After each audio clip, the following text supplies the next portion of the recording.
ಕರ್ತನಲ್ಲಿ ಪ್ರಿಯ ಸಹೋದರ ಸಹೋದರಿಗಳೇ, ಆಳವಾದ ಸತ್ಯವೇದ ಅಧ್ಯಯನ 83ನೇ ಕ್ಲಾಸಿಗೆ ನಿಮ್ಮೆಲ್ಲರನ್ನ ಪ್ರೀತಿಯಿಂದ ಬರಮಾಡ್ತೇನೆ.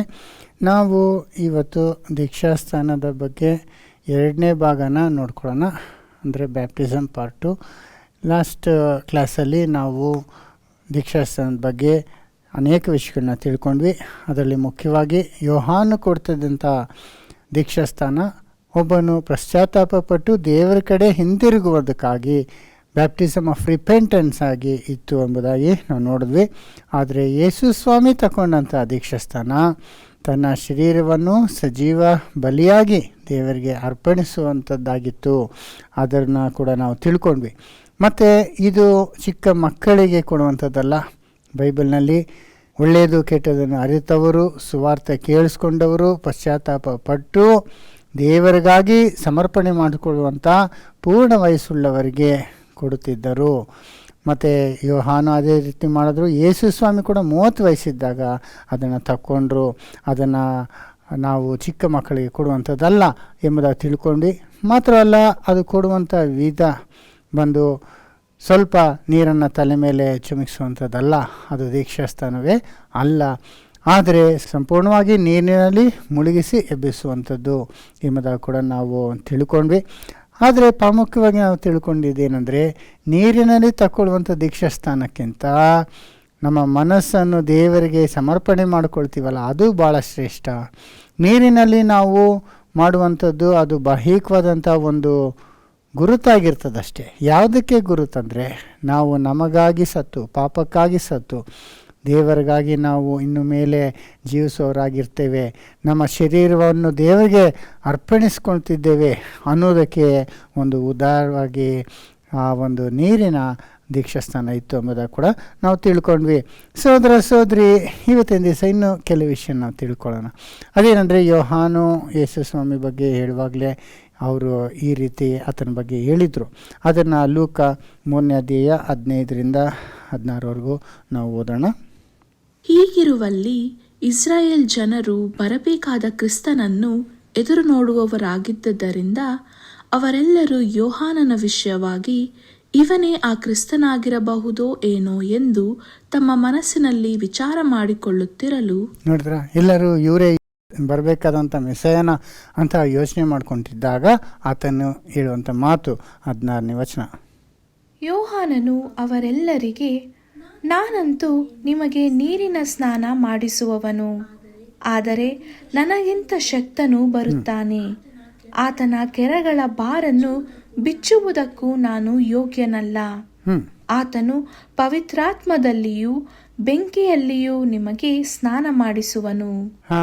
ನೋಡಿದ್ರ, ಆತನ ಹೇಳ್ತಾನೆ, ನಾನು ನಿಮಗೆ ನೀರಿನಲ್ಲಿ ದೀಕ್ಷಾಸ್ಥಾನ ಕೊಡ್ತಿದ್ದೇನೆ, ಆದರೆ ನನ್ನ ನಂತರ ಬರುವಂಥವನು ಪರಿಶುದ್ಧಾತ್ಮದಲ್ಲೂ ಮತ್ತು ಬೆಂಕಿಯಲ್ಲಿ ಸ್ಥಾನವನ್ನು ಕೊಡುವಂತನಾಗಿರ್ತಾನೆ ಅಂತ. ಅದರಿಂದ ಸಹೋದರ ಸಹೋದರಿ, ಆಗ ನಾವು ಇನ್ನು ಒಂದು ವಿಷಯಗಳನ್ನ ತಿಳ್ಕೊಬೇಕು. ಇದೇನಿದು ಪರಿಶುದ್ಧಾತ್ಮದ ಸ್ಥಾನ ಏನು, ನೀರಿನಲ್ಲಿ ಅನ್ನೋದಕ್ಕೆ ನಾವು ತಿಳ್ಕೊಂಡ್ವಿ.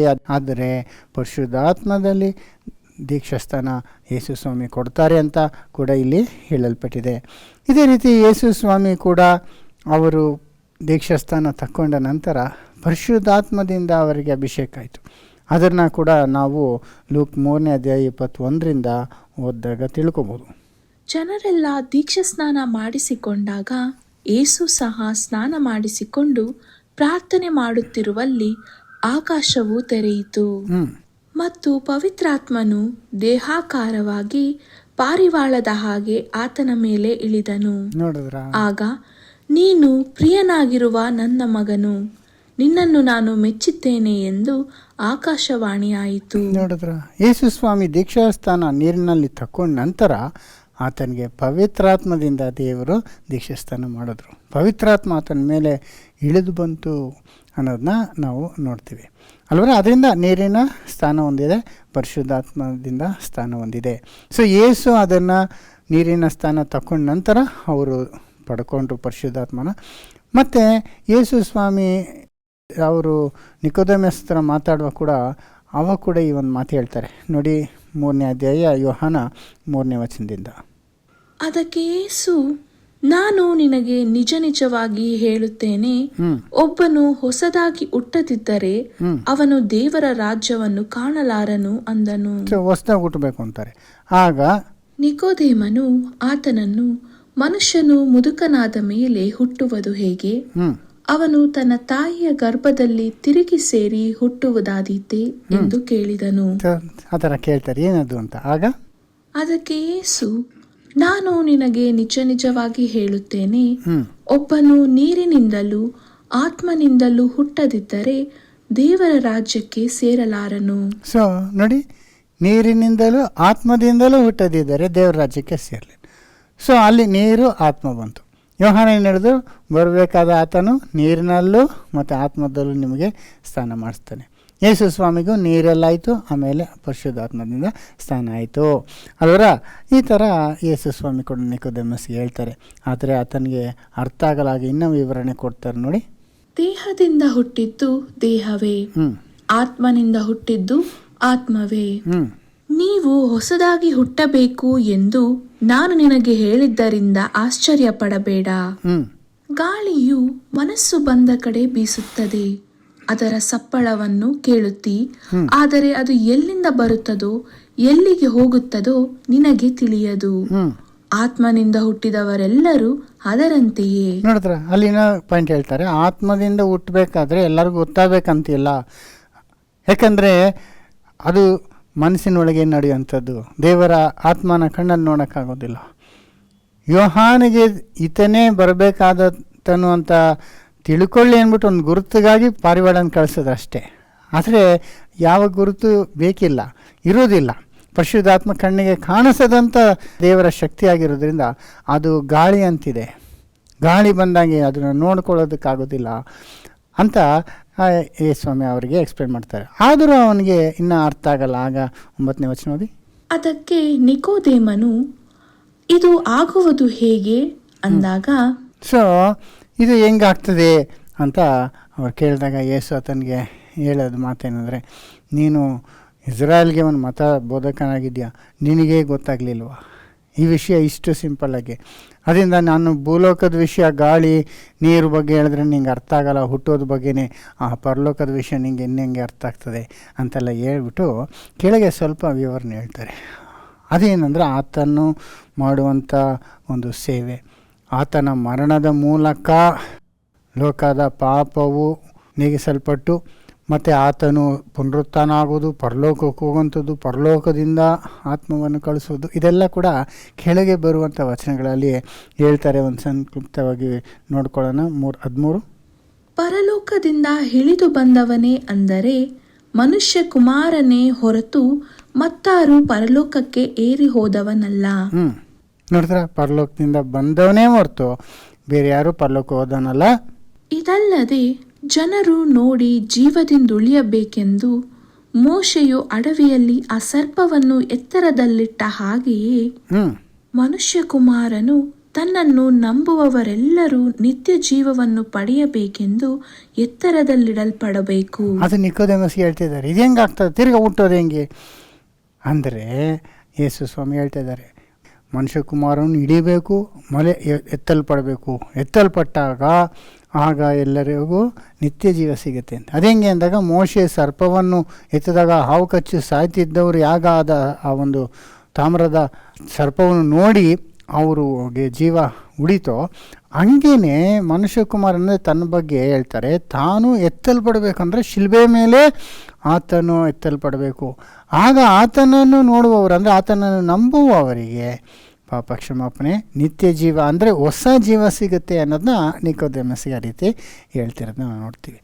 ಆಗ ಯೇಸು ಸ್ವಾಮಿ ಮಿನಿಸ್ಟ್ರಿ ಅದು ಆತ್ಮೀಕವಾದಂಥ ಒಂದು ಮಿನಿಸ್ಟ್ರಿ ಆಗಿತ್ತು. ಯೋಹಾನು ಬರೀ ನೀರಿನಲ್ಲಿ ಕೊಡ್ತಾಯಿದ್ರು, ಮತ್ತು ಯೇಸು ಸ್ವಾಮಿನೂ ನೀರಲ್ಲಿ ಕೊಡೋದನ್ನ ಸ್ಟಾರ್ಟ್ ಮಾಡಿದ್ರು. ಅವರ ಶಿಷ್ಯರು ನೀರಿನಲ್ಲಿ ಅನೇಕರಿಗೆ ಬ್ಯಾಪ್ಟಿಸಮ್ ಕೊಡ್ತಿದ್ರು. ಆದರೆ ಅದು ಮಾತ್ರ ಅಲ್ಲ, ಪರಿಶುದ್ಧಾತ್ಮೆಯಿಂದ ಕೂಡ ಕೊಡುವಂಥದ್ದು ಒಂದು ಉಂಟು ಎಂಬುದಾಗಿ ನಾವು ತಿಳ್ಕೊಬೋದು.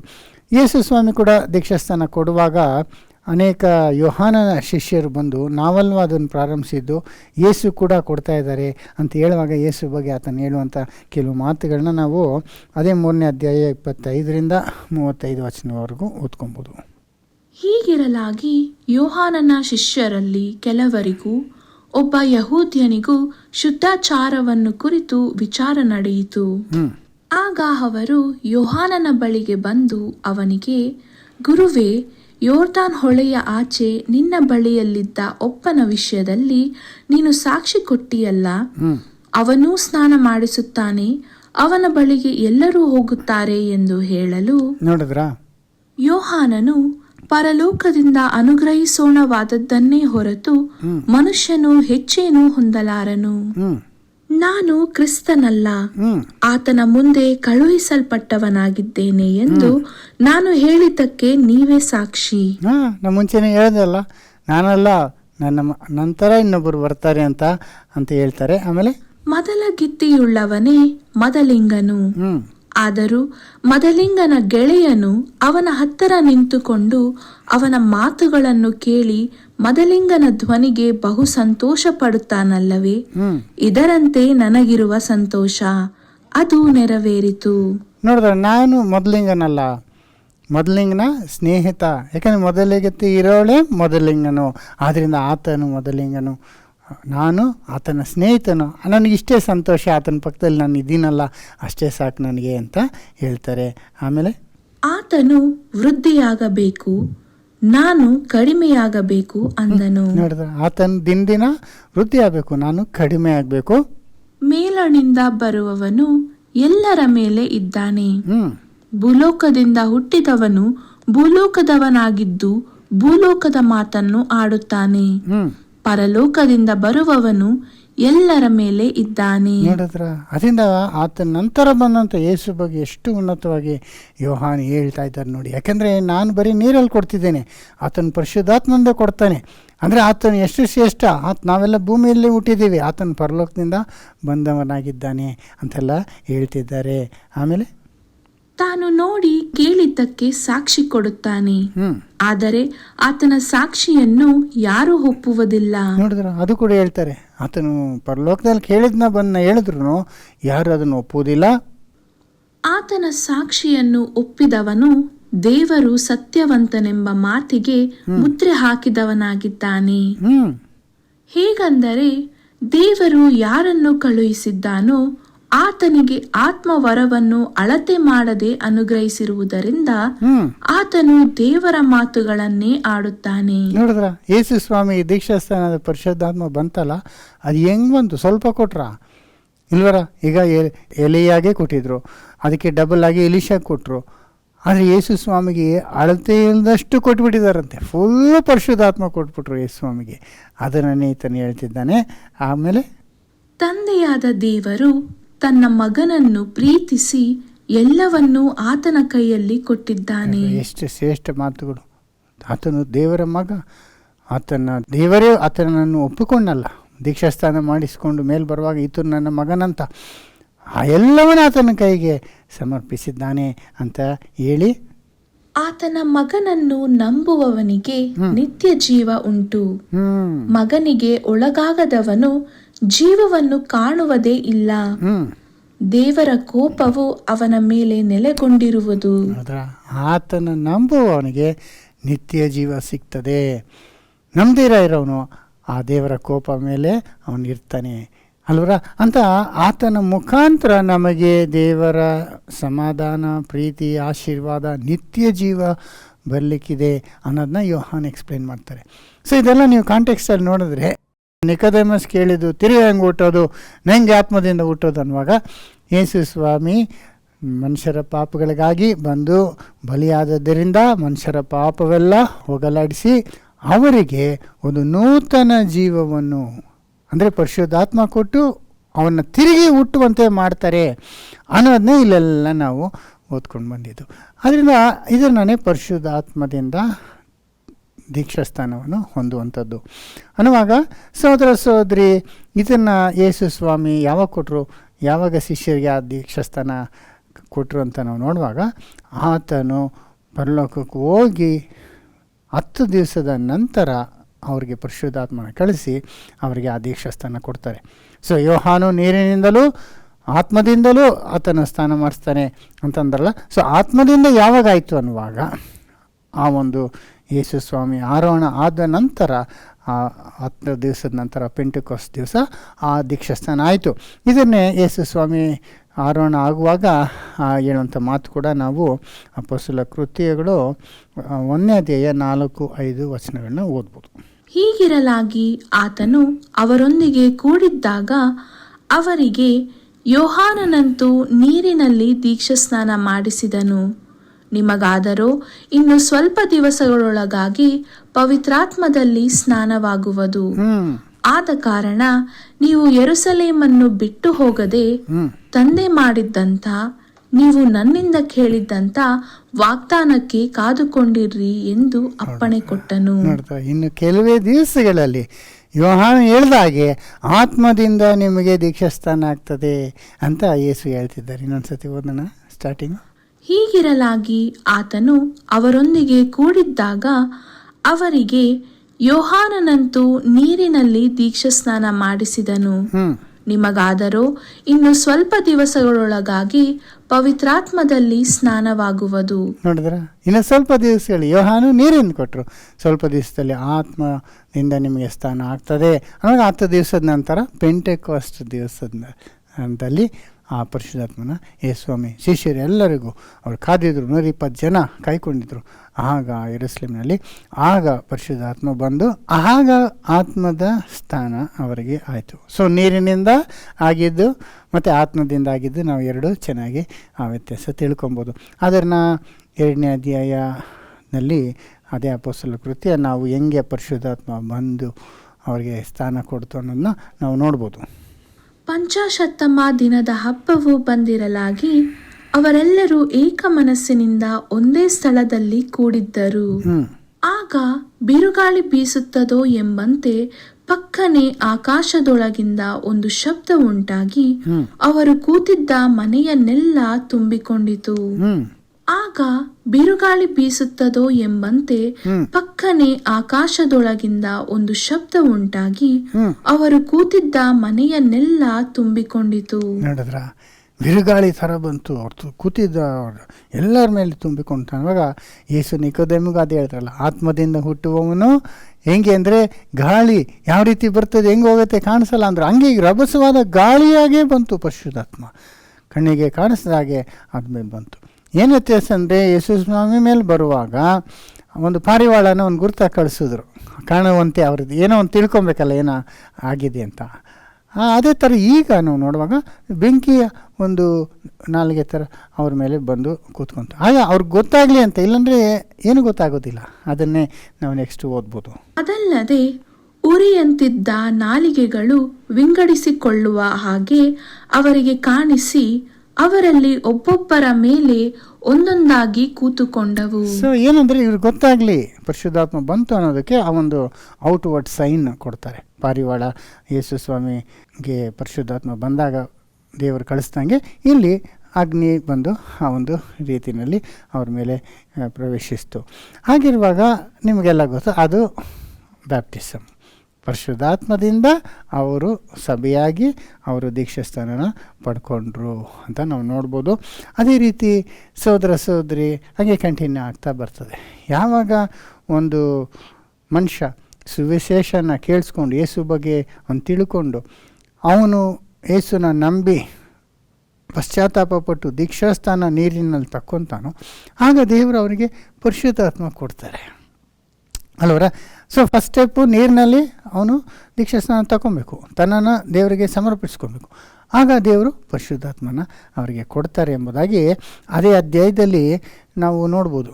ಇವರೆಲ್ಲ ಸಂತೋಷವಾಗಿ ಆರ್ಭಟೆ ಮಾಡಿ ದೇವ್ರನ್ನ ಸ್ತುತಿಸ್ತಿದ್ದಾಗ ಅಲ್ಲಿರೋಂಥವರು ಲೋಕಲ್ ಜನಗಳಿಗೆ ಇವರು ಬೇರೆ ಬೇರೆ ಭಾಷೆಯಲ್ಲಿ ದೇವರನ್ನ ಸ್ತುತಿಸುವಾಗ ಅವ್ರಿಗೇನಾಯಿತು, ಇವರೆಲ್ಲ ಚೆನ್ನಾಗಿ ಕುಡಿದ್ಬಿಟ್ಟು ಏನೇನೋ ಮಾತಾಡ್ತಿದ್ದಾರೆ. ಆದರೆ 17 ಪ್ರಾಂತ್ಯಗಳಿಂದ ಬಂದಂಥವರು ಇವರು ನಮ್ಮ ಭಾಷೆಯಲ್ಲಿ ಮಾತಾಡ್ತಿರಲಿ, ಇವ್ರಿಗೆ ಹೆಂಗೆ ಗೊತ್ತು ಆ ಭಾಷೆ ಅಂದ್ಬಿಟ್ಟು ಆಗ ಇವರು ಮಾತಾಡಿದ್ದು ನಿಜವಾದಂಥ ಭಾಷೆಯಾಗಿತ್ತು ಅಂತ ಅವರು ಗಮನಿಸಿ ಬಹಳ ಆಶ್ಚರ್ಯಪಡ್ತಾರೆ. ಆಗ ಪೇತ್ರರು ಬಂದು ನಿಂತ್ಕೊಂಡು ಹೇಳ್ತಾನೆ, ಈಗಿನ್ನ 9 ಗಂಟೆ ಆಗಿದೆ, ಈಗ ನಾವು ಯಾರು ಮದ್ಯಪಾನದಲ್ಲಿ ಕುಡಿದು ಏನೇನು ಮಾತಾಡ್ತಿಲ್ಲ, ಯೋವೇಲನಲ್ಲಿ ಬರೆದಂಥದ್ದು ಈಗ ನಿಮ್ಮ ಕಿವಿಗಳಲ್ಲಿ ನಿಮ್ಮ ಕಣ್ಮುಂದೆ ನೆರವೇರಿದೆ. ಯೋವೇಲನಲ್ಲಿ ಏನು ಬರ್ತದೆ, ನಾನು ಆತ್ಮವನ್ನು ಕಡೆ ದಿನದಲ್ಲಿ ಸುರಿಸ್ತೀನಿ ಅಂತ ಹೇಳಿದ್ರಲ್ಲ, ಅದೇ ಈಗ ಸುರಿಸಿದ್ದಾರೆ. ಅದರಿಂದ ನಾವು ನಾನಾ ಭಾಷೆಯಲ್ಲಿ ಮಾತಾಡ್ತಿದ್ದೇವೆ. ಆದ್ದರಿಂದ ಅಂತೆಲ್ಲ ಹೇಳುವಾಗ ಇದನ್ನು ನಾವು ಯೇಸು ಸ್ವಾಮಿ ನಮಗೆ ಕಳಿಸಿದ್ದಾರೆ. ಯೇಸುನೇ ನಿಜವಾದಂಥ ಬರಬೇಕಾದ ಮೆಸ್ಸಾಯ. ಆತನ ನೀವು ತಿಳ್ಕೊಳ್ದಿರ ಶಿಲುಬೆಗೆ ಹಾಕಿದ್ರಿ, ಆದರೆ ದೇವರ ಆತನ 3ನೇ ದಿವಸ ಎಬ್ಸಿದ್ರು. ಆತನು ಪರಲೋಕಕ್ಕೆ ಹೋಗಿ ಈಗ ನಮಗೆ ಆತ್ಮವನ್ನು ಕಳಿಸಿದ್ದಾನೆ ಅಂತೆಲ್ಲ ಹೇಳುವಾಗ ಆ ಜನಗಳು ಪಶ್ಚಾತ್ತಾಪ ಪಟ್ಟು ಈಗ ನಾವು ಏನು ಮಾಡಬೇಕು, ಹಿಂಗೆ ದೊಡ್ಡ ತಪ್ಪು ಮಾಡಿದ್ದೇವಲ್ಲ ಅಂದಾಗ ಹಾಗಾಗಿ ಪೇತ್ರ ಅವರಿಗೆ ಹೇಳೋಂಥ ಮಾತನ್ನ 37-38 ನಾವು ನೋಡ್ಬೋದು.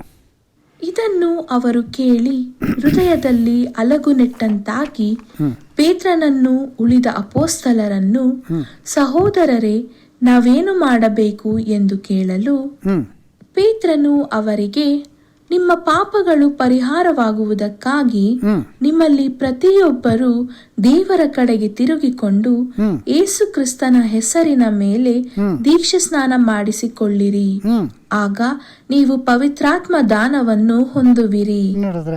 ಸೊ ಅದೇ ಕರೆಕ್ಟ್ ಆದಂಥ ಪ್ಯಾಟ್ರನ್. ಸೊ ನೀವು ಪಶ್ಚಾತ್ತಾಪ ಪಡಬೇಕು, ಪಾಪದಿಂದ ತಿರುಗಬೇಕು, ಮತ್ತು ದೀಕ್ಷಾಸ್ಥಾನ ತಕ್ಕೊಳ್ಬೇಕು. ನೀವು ತಿರುಗಿದ್ದೀರಾ ಅನ್ನೋದಕ್ಕೆ ನೀರಿನಲ್ಲಿ ದೀಕ್ಷಾಸ್ಥಾನ ಯೇಸು ಹೆಸರಿನಲ್ಲಿ ತಕ್ಕೊಂಡಾಗ ನಿಮಗೆ ಪರಿಶುದ್ಧಾತ್ಮ ವರವು ನಿಮಗೆ ದೇವರು ದಯಪಾಲಿಸ್ತಾರೆ. ಯೇಸು ದೀಕ್ಷಾಸ್ಥಾನ ತಕ್ಕೊಂಡ ನಂತರ ಪರಿಶುದ್ಧಾತ್ಮನ ಪಡ್ಕೊಂಡ್ರು. ಆಮೇಲೆ ಯೇಸು ಸ್ವಾಮಿ ಹೋಗಿ ಪರಿಶುದ್ಧಾತ್ಮನ ಸಭೆಗೆ ಕಳಿಸಿದ್ರು ಪೆಂಟೆಕಾಸ್ಟ್ ದಿವಸ. ಆಗ ಸಭೆಗೆ ದೀಕ್ಷಾಸ್ಥಾನ ಆಗೋಯ್ತು. ಇದು ಹೆಂಗೆ ಅಂದರೆ ಒಬ್ಬೊಬ್ಬರಿಗೂ ಪರಿಶುದ್ಧಾತ್ಮನ ಅಲ್ಲಿಂದ ಕಳಿಸಲ್ಲ. ಆಮೇಲೆ ಈಗ ಕೆಲವರು ಅನ್ಕೊಳ್ಳೋ ರೀತಿಯಲ್ಲಿ ಒಬ್ಬೊಬ್ಬ ಪಶ್ಚಾತ್ತಾಪ ಪಟ್ಟಾಗೂ ದೇವರು ಪರಲೋಕದಿಂದ ಪರಿಶುದ್ಧಾತ್ಮ ಕಳಿಸ್ತಾರೆ ಅಂತ ಇಲ್ಲ. ಒಂದೇ ಸತಿ ಸಭೆಯಾಗಿ ಎಲ್ಲ ಇಡೀ ಸಭೆಗೆ ಕಳಿಸ್ಬಿಟ್ರು. ಹೆಂಗೆಂದರೆ ನಾವು ನೋವಾ ಆ ಒಂದು ನಾವೆನಲ್ಲಿ ಅವರು ರಕ್ಷಿಸಲ್ಪಟ್ಟಾಗ ಆ ನಾವೇ ಒಂದು ಬ್ಯಾಪ್ಟಿಸಮ್ಗೆ ಸಿಂಬಲ್ ಆಗಿದೆ ಅಂತ ನಾವು ನೋಡಿದ್ವಿ ಅಲ್ವರ. ಅದೇ ರೀತಿ ಇಸ್ರಾಯೇಲ್ ಜನಗಳು ಐಗುಪ್ತಿಂದ ಬರುವಾಗ ಆ ಒಂದು ಕೆಂಪು ಸಮುದ್ರ ದಾಟುವಾಗ ಒಂದು ಇಸ್ರಾಯೇಲ್ ಎಲ್ಲರಿಗೂ ಒಂದು ದೀಕ್ಷಾಸ್ಥಾನ ಆಯಿತು ಅಂತ ನಾವು ನೋಡಿದ್ವಿ ಅಲ್ವರ, ಆ್ಯಸ್ ಎ ನೇಷನ್. ಅದೇ ರೀತಿ ಈಗ ಸಂಪೂರ್ಣವಾದಂಥ ಸಭೆಗೆ ಒಂದೇ ಸತಿ ಪರಿಶುದ್ಧಾತ್ಮನ ದೇವರು ಕಳಿಸ್ಬಿಟ್ರು. ಆಮೇಲೆ ಯಾರ್ಯಾರು ಪಶ್ಚಾತ್ತಾಪ ಪಟ್ಟು ದೀಕ್ಷಾಸ್ಥಾನ ತಗೊಂಡು ಯೇಸು ಸ್ವಾಮಿ ಹೆಸರಲ್ಲಿ ಅವನ ನಂಬಿಕೆ ಉಳ್ಳವನಾಗಿ ಬರ್ತಾನೋ ಅವನು ಆ ದೀಕ್ಷಾಸ್ಥಾನದ ಒಳಗೆ ಅವನು ಬರ್ತಾನೆ. ಅಂದರೆ ಸಭೆನ ಹೆಂಗೆ ಒಂದು ಶರೀರ ಅಂತ ಹೋಲಿಸ್ತಾರಲ್ಲ, ಆಗ ಆ ಒಂದು ಪೆಂಟೆಕಾಸ್ಟ್ ದಿವಸ ಎಲ್ಲರಿಗೂ ಆ ಸ್ಥಾನ ಆಗೋಯ್ತು. ಆ ಒಬ್ಬನು ಸಭೆಗೆ ಸೇರಿಕೊಂಡಾಗ ಅದೇ ಸ್ಥಾನದ ಒಳಗೆ ಅವನು ಬಂದುಬಿಡ್ತಾನೆ. ಇದು ಹೆಂಗೆ ಅಂದರೆ ಹಳೆ ಒಡಂಬಡಿಕೆಯಲ್ಲಿ ಕೀರ್ತನೆಯಲ್ಲಿ ಒಂದು ಕಡೆ ಬರೆದಿದೆಯಲ್ಲ, ಆರೋನಿಗೆ ದೇವರು ಕೊಟ್ಟಂಥ ಅಭಿಷೇಕ ಹೆಂಗಿತ್ತು ಅನ್ನೋದನ್ನ 133ನೇ ಕೀರ್ತನೆ 1-2 ನಾವು ಓದ್ಕೊಳ್ಳೋಣ. ಆಹಾ, ಸಹೋದರರು ಒಂದಾಗಿರುವುದು ಎಷ್ಟೋ ಒಳ್ಳೆಯದು, ಎಷ್ಟೋ ರಮ್ಯವಾದದ್ದು. ನೋಡ್ರಿ, ಸಹೋದರಗಳು ಒಂದಾಗಿರೋದು, ಒಂದೇ ಶರೀರ ರೀತಿ ಇರೋದು ಅನ್ನೋ ಥರ ಹೇಳ್ತಾರೆ. ಆಮೇಲೆ ಅದು ಆರೋನನ ತಲೆಯ ಮೇಲೆ ಹಾಕಲ್ಪಟ್ಟು ಅವನ ಗಡ್ಡದ ಮೇಲೆಯೂ ಅಲ್ಲಿಂದ ಅವನ ಅಂಗಿಗಳ ಕೊರಳಪಟ್ಟಿಯವರೆಗೂ ಹರಿದು ಬರುವ ಶ್ರೇಷ್ಠ ತೈಲದಂತೆಯೂ ಹೆರ್ಮೋನ್ ಪರ್ವತದಲ್ಲಿ ಹುಟ್ಟಿ ಚಿಯೋನ್ ಪರ್ವತದ ಮೇಲೆ ಬೀಳುವ ಮಂಜಿನಂತೆಯೂ ಇದೆ. ನೋಡಿದ್ರ? ಸೊ ಇದೇಂಗೆ ಅಂದರೆ ಆರೋನ್ ಮೇಲೆ ಹೋದಂಥ ತೈಲ, ಅಭಿಷೇಕ ತೈಲ ತಲೆ ಮೇಲೆ ಹಾಕಿದ್ರು. ಆಗ ತಲೆಯೆಲ್ಲ ತುಂಬಿ ಅದು ಹಂಗೆಯೇ ಹರಿದು ಆತನ ದಾಡಿ ಗಡ್ಡ ಮೇಲೆ ಬಂದು ಆ ವಸ್ತ್ರದ ಕೆಳಗವರೆಗೂ ಬಂತಲ್ಲ, ಹಂಗೆ ಪರಿಶುದ್ಧಾತ್ಮನ ಆದಿ ಸಭೆ ಮೇಲೆ ದೇವರು ಸುರಿಸಿದ್ರು. ಆಗಿಂದ ಇವಾಗವರೆಗೂ ಅದೇ ದೀಕ್ಷಾಸ್ಥಾನ, ಅದೇ ಒಂದು ಆತ್ಮ ಎಲ್ಲರಿಗೂ ಬರ್ತಿದೆ. ಈಗ ನಾವು ಎಷ್ಟೋ ಅನೇಕ ವರ್ಷಗಳ ನಂತರ ಬೇರೆ ಸಮಯದಲ್ಲಿ ನಾವು ನಂಬಿ ಒಳಗೆ ಸಭೆಯಲ್ಲಿ ಸೇರಿಕೊಂಡಾಗ ಆ ಒಂದು ಆತ್ಮ ನಮಗೂ ಸಿಗ್ತದೆ ಅಲ್ವರ. ಪ್ರತಿ ಸತಿ ಪರಲೋಕದಿಂದ ದೇವ್ರು ಕಳಿಸ್ಬೇಕು ಅಂತಿಲ್ಲ. ಕೆಲವರು ಹಂಗೇನೆ ಈಗ ಪ್ರತಿ ಶನಿವಾರ ಕಾಯ್ಕೊಂಡು ಅವರು ನೀವು ಯೆರೂಸಲೇಮಿನಲ್ಲಿ ಕಾದಿರ್ರಿ ಅಂತ ಹೇಳಿದ್ರಲ್ಲ ಯೇಸು ಸ್ವಾಮಿ, ಹಂಗೆ ಇವಾಗಲೂ ಕಾದಿದ್ದು ಟ್ಯಾರಿಯಿಂಗ್ ಮೀಟಿಂಗ್ಸ್ ಅಂತಾರೆ, ಪ್ರಾರ್ಥನೆ ಮಾಡ್ತಾ ಇರ್ತಾರೆ ಆತ್ಮ ಬರಲಿ ಅಂತ. ಹಾಗಾಗೋದಲ್ಲ ಸಹೋದರ ಸಹೋದರಿ. ಒಂದೇ ಸತಿ ಆತ್ಮದಿಂದ ಇಡೀ ಸಭೆಗೆ ಸ್ಥಾನ ದೇವರು ಕೊಟ್ಬಿಟ್ರು ಯೇಸು ಸ್ವಾಮಿ ಮೂಲಕ. ಈಗ ಅದರೊಳಗೆ ಒಬ್ಬೊಬ್ಬರು ಬಂದು ಸೇರಿಕೊಳ್ತಿದ್ದೀವಿ. ಆಗ ಆಟೋಮೆಟಿಕ್ಕಾಗಿ ನೋಡಿ, ಆದಿಸಭೆಯಲ್ಲಿ ಕೂಡ ಜನಗಳು ನಂಬಿ ಅವರು ದೀಕ್ಷಾಸ್ಥಾನ ತಗೊಂಡ ನಂತರ ಅವರಿಗೆ ಅದೇ ರೀತಿ ಆತ್ಮ ಸಿಗ್ತಾಯಿತ್ತು. ಹೇಗೆ ಅಂದರೆ ಅವರಲ್ಲಿ ಒಂದು ಕಣ್ಣಿಗೆ ಕಾಣದಂಥ ಒಂದು ಗಾಳಿಯ ರೀತಿಯಲ್ಲಿ ದೇವರು ಅವರ ಹೃದಯಗಳನ್ನು ತಾಕಿ ಅವರಿಗೆ ನೂತನ ಒಂದು ಆತ್ಮವನ್ನು ಕೊಟ್ಟು ಅವ್ರನ್ನನ್ನು ನಡೆಸುವಂಥದ್ದು. ಇದೇ ಆದಿ ಸಭೆಯಲ್ಲಿ ಹಾಗೆ ಆಗ್ತದೆ ನೋಡಿ. ಇವರು ನಂಬದೆ ಬಂದಾಗ ನೀವು ಕೆಳಗೆ ಓದಿದಾಗ ಬ್ಯಾಪ್ಟಿಸಮ್ ತಗೊತಾರೆ, ಆಗ ಅವ್ರಿಗೂ ದೇವರು ಪರಿಶುದ್ಧಾತ್ಮ ಕೊಡ್ತಾರೆ. ಆದರೆ ಅವ್ರಿಗೆ ಬೇರೆ ರೀತಿ ಯಾವುದು ಕಾಣಿಸುವಂತೆ ಬೆಂಕಿ ಬಂದು ಕೂತ್ಕೊಳ್ಳೋದು, ಈ ರೀತಿ ಅನ್ಯ ಭಾಷೆ ಮಾತಾಡೋದು ಅದೆಲ್ಲ ಏನೂ ಆಗಲಿಲ್ಲ. ಆದರೆ ಆತ್ಮ ಬಂತು ಅವ್ರಿಗೆ ಅಷ್ಟೇ. ಅದನ್ನು ನೋಡಿ ಅದೇ ಕೆಳಗಡೆ 41ನೇ ವಚನ 7ನೇ ಅಧ್ಯಾಯದಲ್ಲಿ ಆವಾಗಲೇ ಅವ್ರು ಬಂದು ಕೇಳ್ತಾರಲ್ಲ ಏನು ಮಾಡಬೇಕು ಅಂತ. ಆಗ ಪೇತ್ರ ಹೇಳ್ತಾರೆ, ನೀವು ಯೇಸು ಸ್ವಾಮಿ ನಂಬಿ ಪಶ್ಚಾತ್ತಾಪ ಪಟ್ಟು ದೀಕ್ಷಾಸ್ಥಾನ ತಗೊಳ್ಳಿ, ಆಗ ಪರಿಶುದ್ಧಾತ್ಮ ನಿಮಗೆ ಕೊಡುವುದು ಅಂತ. ಹಾಗೆ ಆಗ್ತದೆ ನೋಡಿ 41ನೇ ವಚನ. ಅವನ ಮಾತಿಗೆ ಒಪ್ಪಿಕೊಂಡವರು ದೀಕ್ಷಾ ಸ್ನಾನ ಮಾಡಿಸಿಕೊಂಡರು. ಆ ದಿವಸ ಸುಮಾರು 3,000 ಜನರು ಅವರಲ್ಲಿ ಸೇರಿದರು. 3,000 ಜನ ಅವರಲ್ಲಿ ಸೇರ್ಕೊಂಬಿಟ್ರು. ಅಂದರೆ ಅದೇ ದೀಕ್ಷಾಸ್ಥಾನ ಅವ್ರಿಗೂ ಸಿಕ್ತು. ನೋಡಿದ್ರೆ ಆಮೇಲೆ ಅವ್ರು ಏನು ಮಾಡಿದ್ರು, ಇನ್ನು ಅಪೊಸ್ತಲರ ವಾಕ್ಯದಲ್ಲಿ ಬೋಧನೆಯಲ್ಲಿ ಅವರು ಬೆಳೆಯುತ್ತಾ ಮತ್ತು ಸಹವಾಸದಲ್ಲಿದ್ದರು, ಮತ್ತು ಪ್ರಾರ್ಥನೆ ಮಾಡುವುದು ಮಾತ್ರ ಅಲ್ಲ, ರೊಟ್ಟಿ ಮುರಿದು ಯೇಸು ಸ್ವಾಮಿಯನ್ನು ಮರಣವನ್ನು ನೆನೆಸ್ಕೊಳ್ಳೋದು, ಇದೆಲ್ಲ ಅವರು ಕಂಟಿನ್ಯೂಸ್ ಆಗಿ ಮಾಡ್ಕೊಂಬಂದ್ರು ಅಂತ ಇದೆ 42ನೇ ವಚನ. ಇವರು ಅಪೋಸ್ತಲರ ಬೋಧನೆಯನ್ನು ಕೇಳುವುದರಲ್ಲಿಯೂ ಸಹೋದರರ ಅನ್ಯೋನ್ಯತೆಯಲ್ಲಿಯೂ ರೊಟ್ಟಿ ಮುರಿಯುವುದರಲ್ಲಿಯೂ ಪ್ರಾರ್ಥನೆಗಳಲ್ಲಿಯೂ ನಿರತರಾಗಿದ್ದರು. ನೋಡಿದ್ರೆ ಹಾಗೆ ಈ ವಿಷಯಗಳ ನಿರತರಾಗಿ ಸಭೆಯಲ್ಲಿ ಕಂಟಿನ್ಯೂ ಆಗ್ಬಿಟ್ರು ಅಲ್ವರ. ಅದರಿಂದ ಅವ್ರಿಗೆ ಆತ್ಮ ಹಂಗೆ ಅಪೊಸ್ತಲರಿಂದ ಹಂಗೆ ಅವ್ರಿಗೆ ಕಂಟಿನ್ಯೂ ಆಯಿತು. ಅವ್ರಿಗೆ ವಾಕ್ಯದ ಮೇಲೆ ಆಸಕ್ತಿ ಬಂತು. ಅವರು ಅದೇ ರೀತಿ ಸಭೆಯಲ್ಲಿ ಒಂದಾಗಿದ್ದು ಅಭಿವೃದ್ಧಿ ಆಗ್ತಾ ಬಂದರು ಅನ್ನೋದನ್ನ ನಾವು ನೋಡ್ಬೋದು. ಒಂದೇ ಒಂದು ಸಾರಿ ಮಾತ್ರ ತಿರುಗಾ ಆತ್ಮವನ್ನು ಅವ್ರಿಗೆ ಕೊಟ್ಟು ಆಗ ಅವರು ಅನ್ಯ ಭಾಷೆಯಲ್ಲಿ ಮಾತಾಡಿ ಅವ್ರಿಗೆ ಬಹಿರಂಗವಾಗಿ ಆತ್ಮ ಬಂತು ಅನ್ನೋದು ಸೂಚನೆ ಆಗ್ತದೆ. ಅದು ಯಾವಾಗಂದರೆ ಕೊರ್ನೇಲಿಯಸ್ಸು ಆತನು ಯೇಸು ಸ್ವಾಮಿನ ನಂಬುವಾಗ. ಯಾಕೆಂದರೆ ಕೊರ್ನೇಲಿಯಸ್ ವಿಷಯದಲ್ಲಿ ಒಂದು ದೊಡ್ಡ ಒಂದು ವಿಷಯವನ್ನು ದೇವರು ಅಪೊಸ್ತಲರಿಗೆ ತಿಳಿಸೋದಕ್ಕಾಗಿ ಈ ರೀತಿ ಮಾಡ್ತಾರೆ. ಯಾಕೆಂದರೆ ಅವನ ಅನ್ಯ ಜಾತಿ ಆದವನು, ಕನ್ವರ್ಟ್ ಆಗಿದ್ದ ಯೂದನಾಗಿ, ಆದರೂ ಅನ್ಯನವನು. ಆಗ ಇವರಿಗೆ ನಮಗೆ ದೇವರು ಪಾಪ ಕ್ಷಮಾಪಣೆ ಕೊಟ್ಟು ನಮಗೆ ಆತನ ಆತ್ಮವನ್ನು ಕೊಟ್ಟಿರೋ ಹಾಗೆ ಅನ್ಯರಿಗೂ ನಂಬುವಂಥವ್ರಿಗೆ ಕೊಡ್ತಾರೆ ಅನ್ನೋದು ಅವ್ರಿಗೆ ಗೋಚರವಾಗಿರಲಿಲ್ಲ. ಅದು ನಮಗೆ ಯೂದರಿಗೆ ಮಾತ್ರ ಅಂತಲೇ ಅಂದ್ಕೊಂಡಿದ್ರು. ಹಾಗೆ ಕೊರ್ನೇಲಿಯಸ್ಗೆ ನಿಮಗೆ ಗೊತ್ತಲ್ಲ ಆ ಕತೆ. ಪೇತ್ರರು ನಿದ್ದೆ ಮಾಡ್ತಾ ಇದ್ದಾಗ ಆಕಾಶದಿಂದ ಅಶುದ್ಧವಾದಂಥ ಪಶುಗಳೆಲ್ಲ ಬರ್ತದೆ, ಅದನ್ನು ತಿನ್ನು ಅಂತಾರೆ. ಆಗ ತಿನ್ನಲ್ಲ, ಅದು ಅಶುದ್ಧವಾಗಿದ್ದೇನೆ, ನಾನು ಶುದ್ಧ ಮಾಡಿದ್ದೀನಿ, ಅಶುದ್ಧ ಅಂತೆಲ್ಲ ಹೇಳಿ ಆ ಥರ 3 ಸತಿ ಆಗತ್ತೆ. ಆಗ ಅವ್ನು ಕಂಡುಬಿಟ್ಟಾಗ ಕೊರ್ನೇಲಿಯಸ್ ಮನೆಯಿಂದ ಯಾರೋ ಬಂದು ಕರಿತಾ ಇದ್ದಾರೆ. ಆಗ ದೇವರು ಹೇಳಿದ್ದು ಜ್ಞಾಪಕ ಬರುತ್ತೆ, ನಾನು ಶುದ್ಧ ಮಾಡಿದ್ನ ನೀನು ಅಶುದ್ಧ ಅಂತ ಹೆಂಗೆ ಹೇಳ್ತೀಯ ಅಂತ. ಆಗ ಇವರು ಧೈರ್ಯವಾಗಿ ಅನ್ಯರ ಮನೆಯೊಳಗೆ ಹೋಗ್ತಾನೆ. ಇಲ್ಲಾಂದರೆ ಯೂದರು ಅನ್ಯರ ಹತ್ರ ಸಂಪರ್ಕ ಇಟ್ಕೊಳ್ಳೋದಿಲ್ಲ. ಅನ್ಯರ ಮನೆಗೆ ಹೋಗೋದು, ಊಟ ಮಾಡೋದು, ಅವ್ರ ಹತ್ರ ಮಾತಾಡೋದು ಇಟ್ಕೊಳ್ಳೋದಿಲ್ಲ. ಹೇಗೆಂದರೆ ಅವ್ರನ್ನ ಕನಿಷ್ಠವಾಗಿ ನೋಡ್ತಾರೆ. ಆದರೆ ಯಾವಾಗ ಈ ದರ್ಶನ ಆಯಿತು, ಪೇತ್ರವ್ರ ಮನೆಗೆ ಹೋಗಿ ಅವ್ರನ್ನೆಲ್ಲ ಕೂಡಿಸಿ ಕೊರ್ನೇಲಿಯಸ್ಗೆ ಮನೆಯವ್ರಿಗೆ ವಾಕ್ಯ ಹೇಳೋಕ್ಕೆ ಪ್ರಾರಂಭ ಮಾಡಿ, ಅವ್ರು ವಾಕ್ಯ ಹೇಳುವಾಗ ಅವ್ರು ಆಲ್ರೆಡಿ ನಂಬಿಡ್ತಾರೆ ಯೇಸುನೇ ಅಂತ. ಆಗ ಅವ್ರಿಗೆ ತಕ್ಷಣ ಪರಿಶುದ್ಧಾತ್ಮ ದೇವರು ಕೊಟ್ಬಿಡ್ತಾರೆ. ನೋಡಿದ್ರ, ಇನ್ನೂ ದೀಕ್ಷಾಸ್ಥಾನ ನೀರಿನಲ್ಲಿ ಆಗೇ ಇಲ್ಲ ಅವ್ರಿಗೆ, ಆದರೆ ಆತ್ಮದಲ್ಲಿ ದೀಕ್ಷಾಸ್ಥಾನ ದೇವ್ರು ಕೊಟ್ಬಿಡ್ತಾರೆ. ಹಿಂಗೆ ಯಾಕೆ ಮಾಡಿದ್ರು ಅನ್ನುವಾಗ ಯೂದರು ಅಪೊಸ್ತಲರಿಗೆ ಅದು ತಿಳ್ಕೊಳ್ಳಿ ಎಂಬುದಾಗಿ, ಅನ್ಯರಿಗೂ ಸಮವಾಗಿ ದೇವರು ಆತ್ಮವನ್ನು ಕೊಡ್ತಾ ಇದ್ದಾನೆ, ಅವ್ರನ್ನೂ ಕೂಡ ಈ ಸಭೆಯಲ್ಲಿ ಸೇರಿಸ್ಕೊತಿದ್ದಾನೆ ಅನ್ನೋ ಒಂದು ವಿಷಯನ ಪೇತ್ರನಿಗೆ ಗೋಚರಪಡಿಸೋದಕ್ಕಾಗಿ ಆ ರೀತಿ ಮಾಡಿದ್ರು. ನೋಡಿದ್ರ ಅನ್ನೋದನ್ನ ನಾವು ನೋಡ್ಬೋದು. ಇದನ್ನು ಅಪೊಸ್ತಲರ ಕೃತ್ಯ 10ನೇ ಅಧ್ಯಾಯ 44ರಿಂದ 48 ಓದುವಾಗ ನಮ್ಗೆ ಗೊತ್ತಾಗ್ತದೆ. ಪೇತ್ರನು ಈ ಮಾತುಗಳನ್ನು ಇನ್ನೂ ಹೇಳುತ್ತಿರುವಾಗ ಅವನ ವಾಕ್ಯವನ್ನು ಕೇಳಿದವರೆಲ್ಲರ ಮೇಲೆ ಪವಿತ್ರಾತ್ಮ ವರವು ಇಳಿಯಿತು. ನೋಡಿದ್ರೆ ಇನ್ನೂ ಮಾತಾಡ್ತಿರುವಾಗಲೇ, ಇನ್ನು ಅವ್ರು ದೀಕ್ಷಾಸ್ಥಾನನೂ ತಗೊಂಡಿಲ್ಲ. ಯೂಶಲಿ ದೀಕ್ಷಾಸ್ಥಾನ ತಗೊಳ್ಬೇಕು, ಆಮೇಲೆ ಆತ್ಮವನ್ನು ದೇವ್ರು ಕೊಡ್ತಾರೆ. ಆದರೆ ಇಲ್ಲಿ ರಿವರ್ಸ್ ಮಾಡಿದ್ರು ದೇವರು.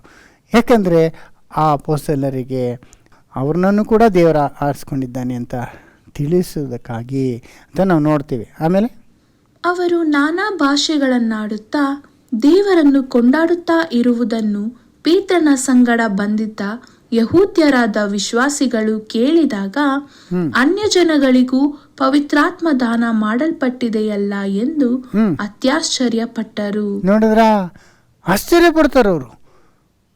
ಅದಕ್ಕೋಸ್ಕರನೇ ದೇವ್ರ ಹಂಗೆ ಮಾಡೋದ್ರು. ತಿರ್ಗಾ ಅವ್ರು ಅನ್ಯ ಭಾಷೆ ಮಾತಾಡೋದ್ರು, ಅಂದರೆ ಬೆಂಕಿ ಬರಲಿಲ್ಲ, ಅನ್ಯ ಭಾಷೆ ಮಾತಾಡೋದ್ರು ಅನ್ನುವಾಗ ಇವ್ರಿಗೇನಾಯ್ತು, ಇವ್ರಿಗೂ ಆತ್ಮ ಕೊಟ್ಬಿಟ್ರು ಅಂತ ಇವ್ರಿಗೆ ತಿಳ್ಕೊಳ್ಳಿ ಅಂದ್ಬಿಟ್ಟು ಆ ಥರ ಔಟ್ವರ್ಡ್ ಸೈನು ದೇವರಾಗ ಕೊಡ್ತಾರೆ.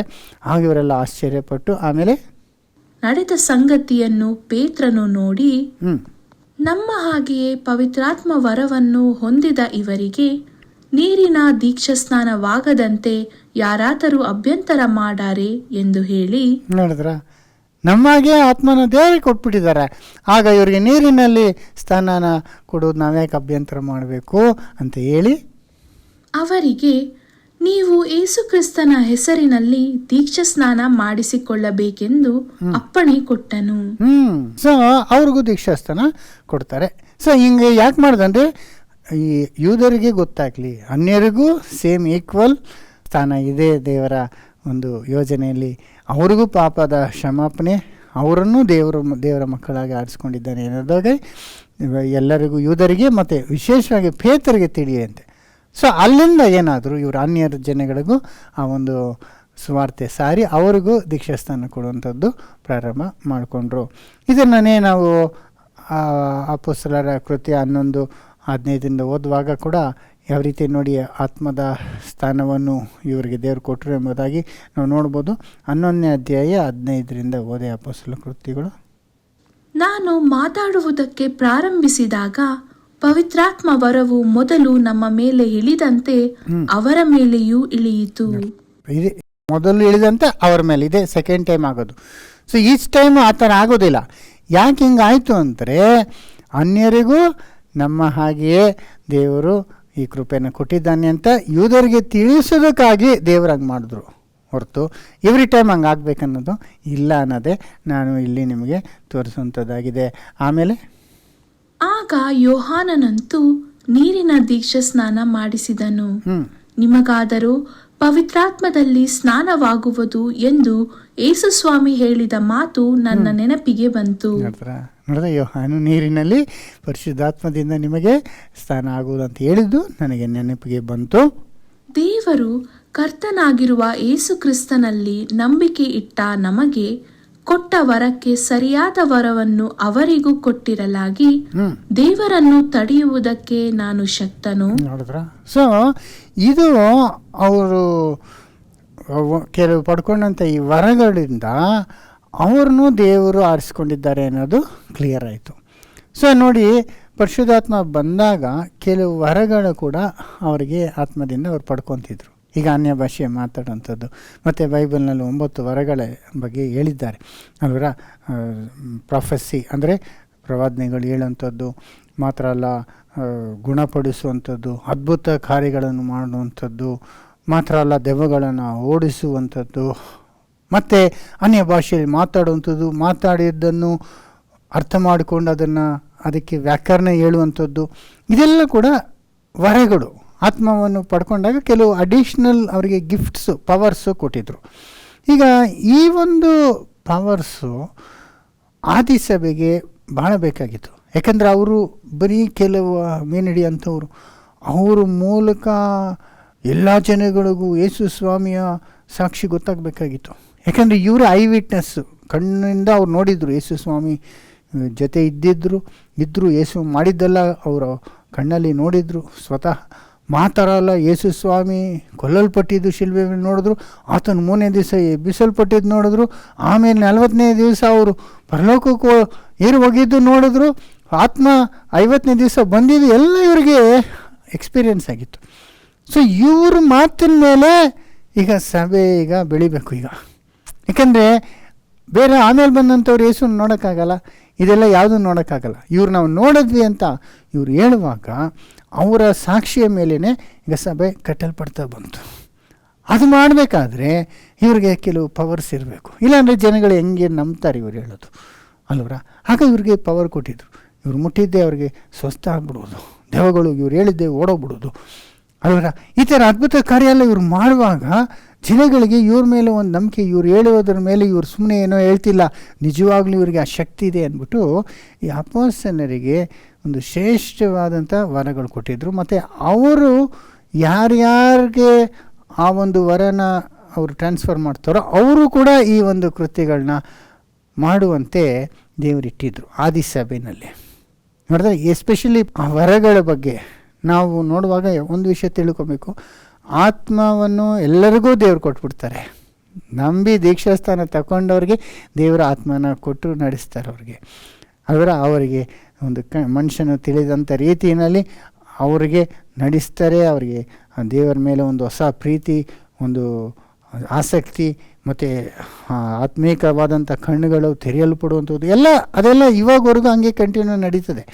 ಆದರೆ ಈ ವರಗಳಿದೆಯಲ್ಲ, ಇದು ಸ್ಪೆಷಲಿ ಅಪೋಸ್ಟಲ್ಸ್ಗೆ ದೇವರು ಕೊಟ್ಟಿದ್ರು. ಅಪೋಸ್ಟಲ್ಸಿಂದ ಅವರು ಯಾರ್ಯಾರಿಗೆ ಅದನ್ನು ಕೈಗಳಿಟ್ಟು ಟ್ರಾನ್ಸ್ಫರ್ ಮಾಡ್ತಾರೋ ಅವರಿಗೆ ಆ ವರಗಳು ಬರೋದು ಇದು ಭಾಳ ಬೇಕಾಗಿತ್ತು. ಯಾಕೆಂದರೆ ಆದಿಸಭೆ ಹಾಗೆ ಹುಟ್ಟಿತ್ತು, ನೋಡಿದ್ರ, ಹೊಸದಾಗಿ ಹುಟ್ಟಿದೆ ಈ ಸಭೆ. ಆಗ ಅದು ಬೆಳೆಯುವಾಗ ಚಿಕ್ಕ ಮಕ್ಕಳಿಗೆ ಏನು ಬೇಕು, ಇವೆಲ್ಲ ಒಂದು ಎಕ್ಸ್ಟ್ರಾ ಸಪೋರ್ಟ್ ಬೇಕಿತ್ತು ಅಲ್ವರ.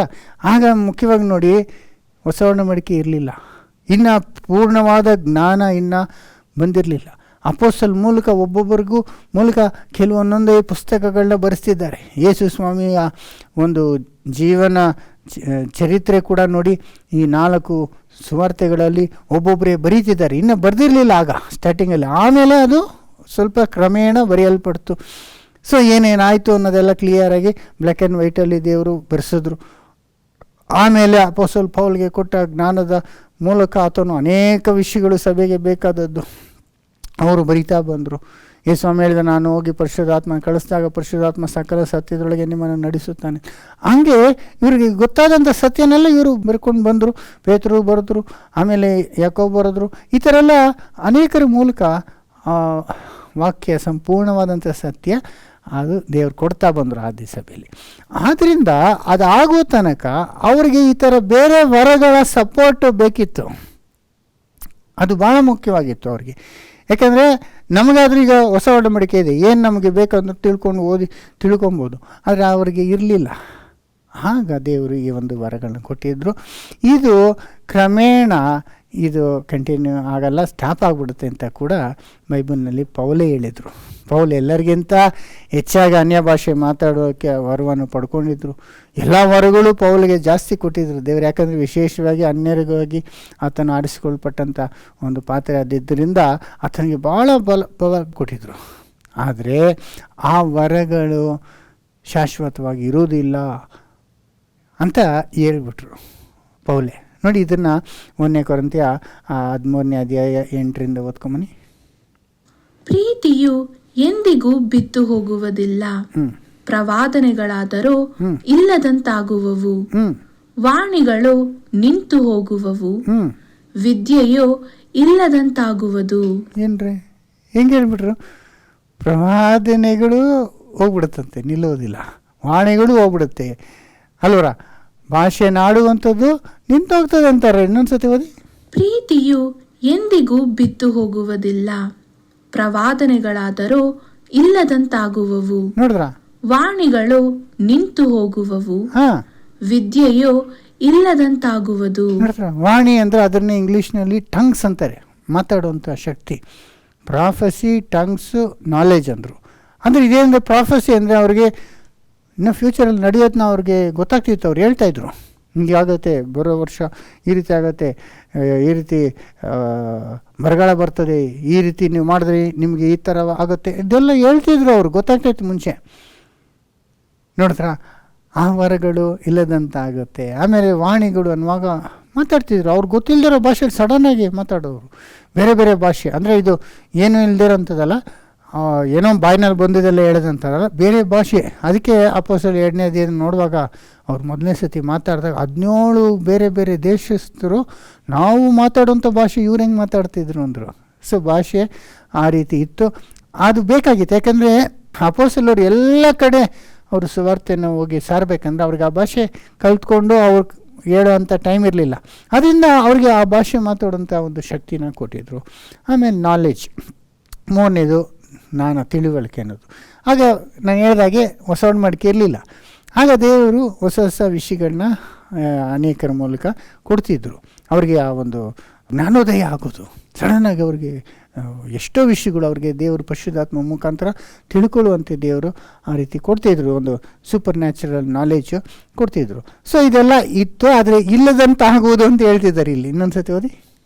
ಪ್ರೀತಿಯು ಎಂದಿಗೂ ಬಿದ್ದು ಹೋಗುವುದಿಲ್ಲ, ಪ್ರವಾದನೆಗಳಾದರೂ ಇಲ್ಲದಂತಾಗುವವು, ವಾಣಿಗಳು ನಿಂತು ಹೋಗುವವು, ವಿದ್ಯೆಯು ಇಲ್ಲದಂತಾಗುವುದು.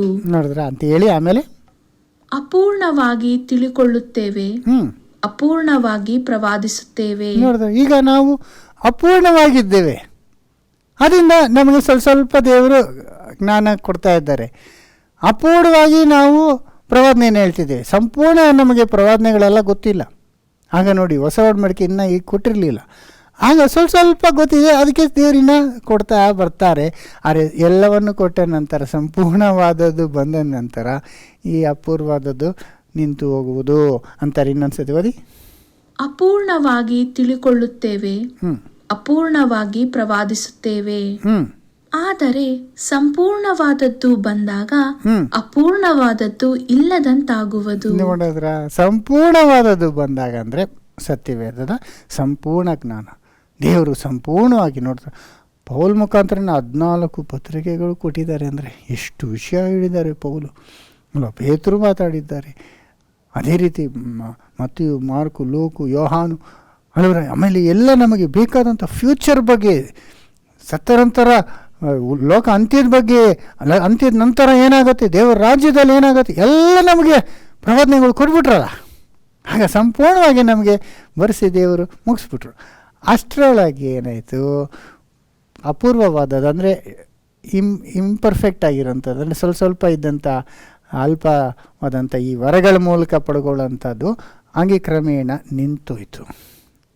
ಅದಕ್ಕೆ ಹೇಳೋದವರು ಇದು ಇರುವುದಿಲ್ಲ, ನಿಂತು ಹೋಗ್ತದೆ, ಇಲ್ಲದಂತಾಗತ್ತೆ. ಯಾವಾಗ ಅಂದರೆ ಪೂರ್ಣವಾದ ಜ್ಞಾನ ದೇವರ ವಾಕ್ಯದ ಮೂಲಕ ನಮ್ಗೆ ಬರೆಸಿಕೊಟ್ಟ ನಂತರ ಇದು ಅಪೂರ್ವವಾದದ್ದು ನಿಂತು ಹೋಗುವುದು ಅನ್ನೋದನ್ನೇ ಇಲ್ಲಿ ಹೇಳ್ತಿದ್ದಾರೆ ನೋಡಿ.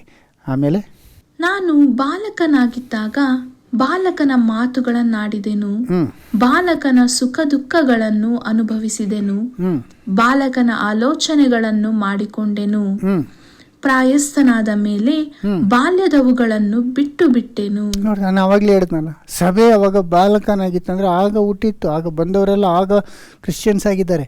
ಅವ್ರಿಗೆ ಅನೇಕ ವಿಷಯಗಳಿನ್ನ ಗೊತ್ತಿಲ್ಲ.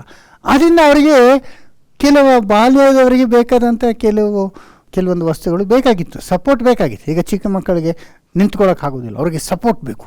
ಮತ್ತು ನಡೆಯುವಾಗ ಅವ್ರಿಗೆ ಏನಾರು ಹಿಡ್ಕೊಳ್ಳೋಕೆ ಬೇಕು, ಯಾರನ್ನ ಕೈ ಕೊಡಬೇಕು, ಅದೆಲ್ಲ.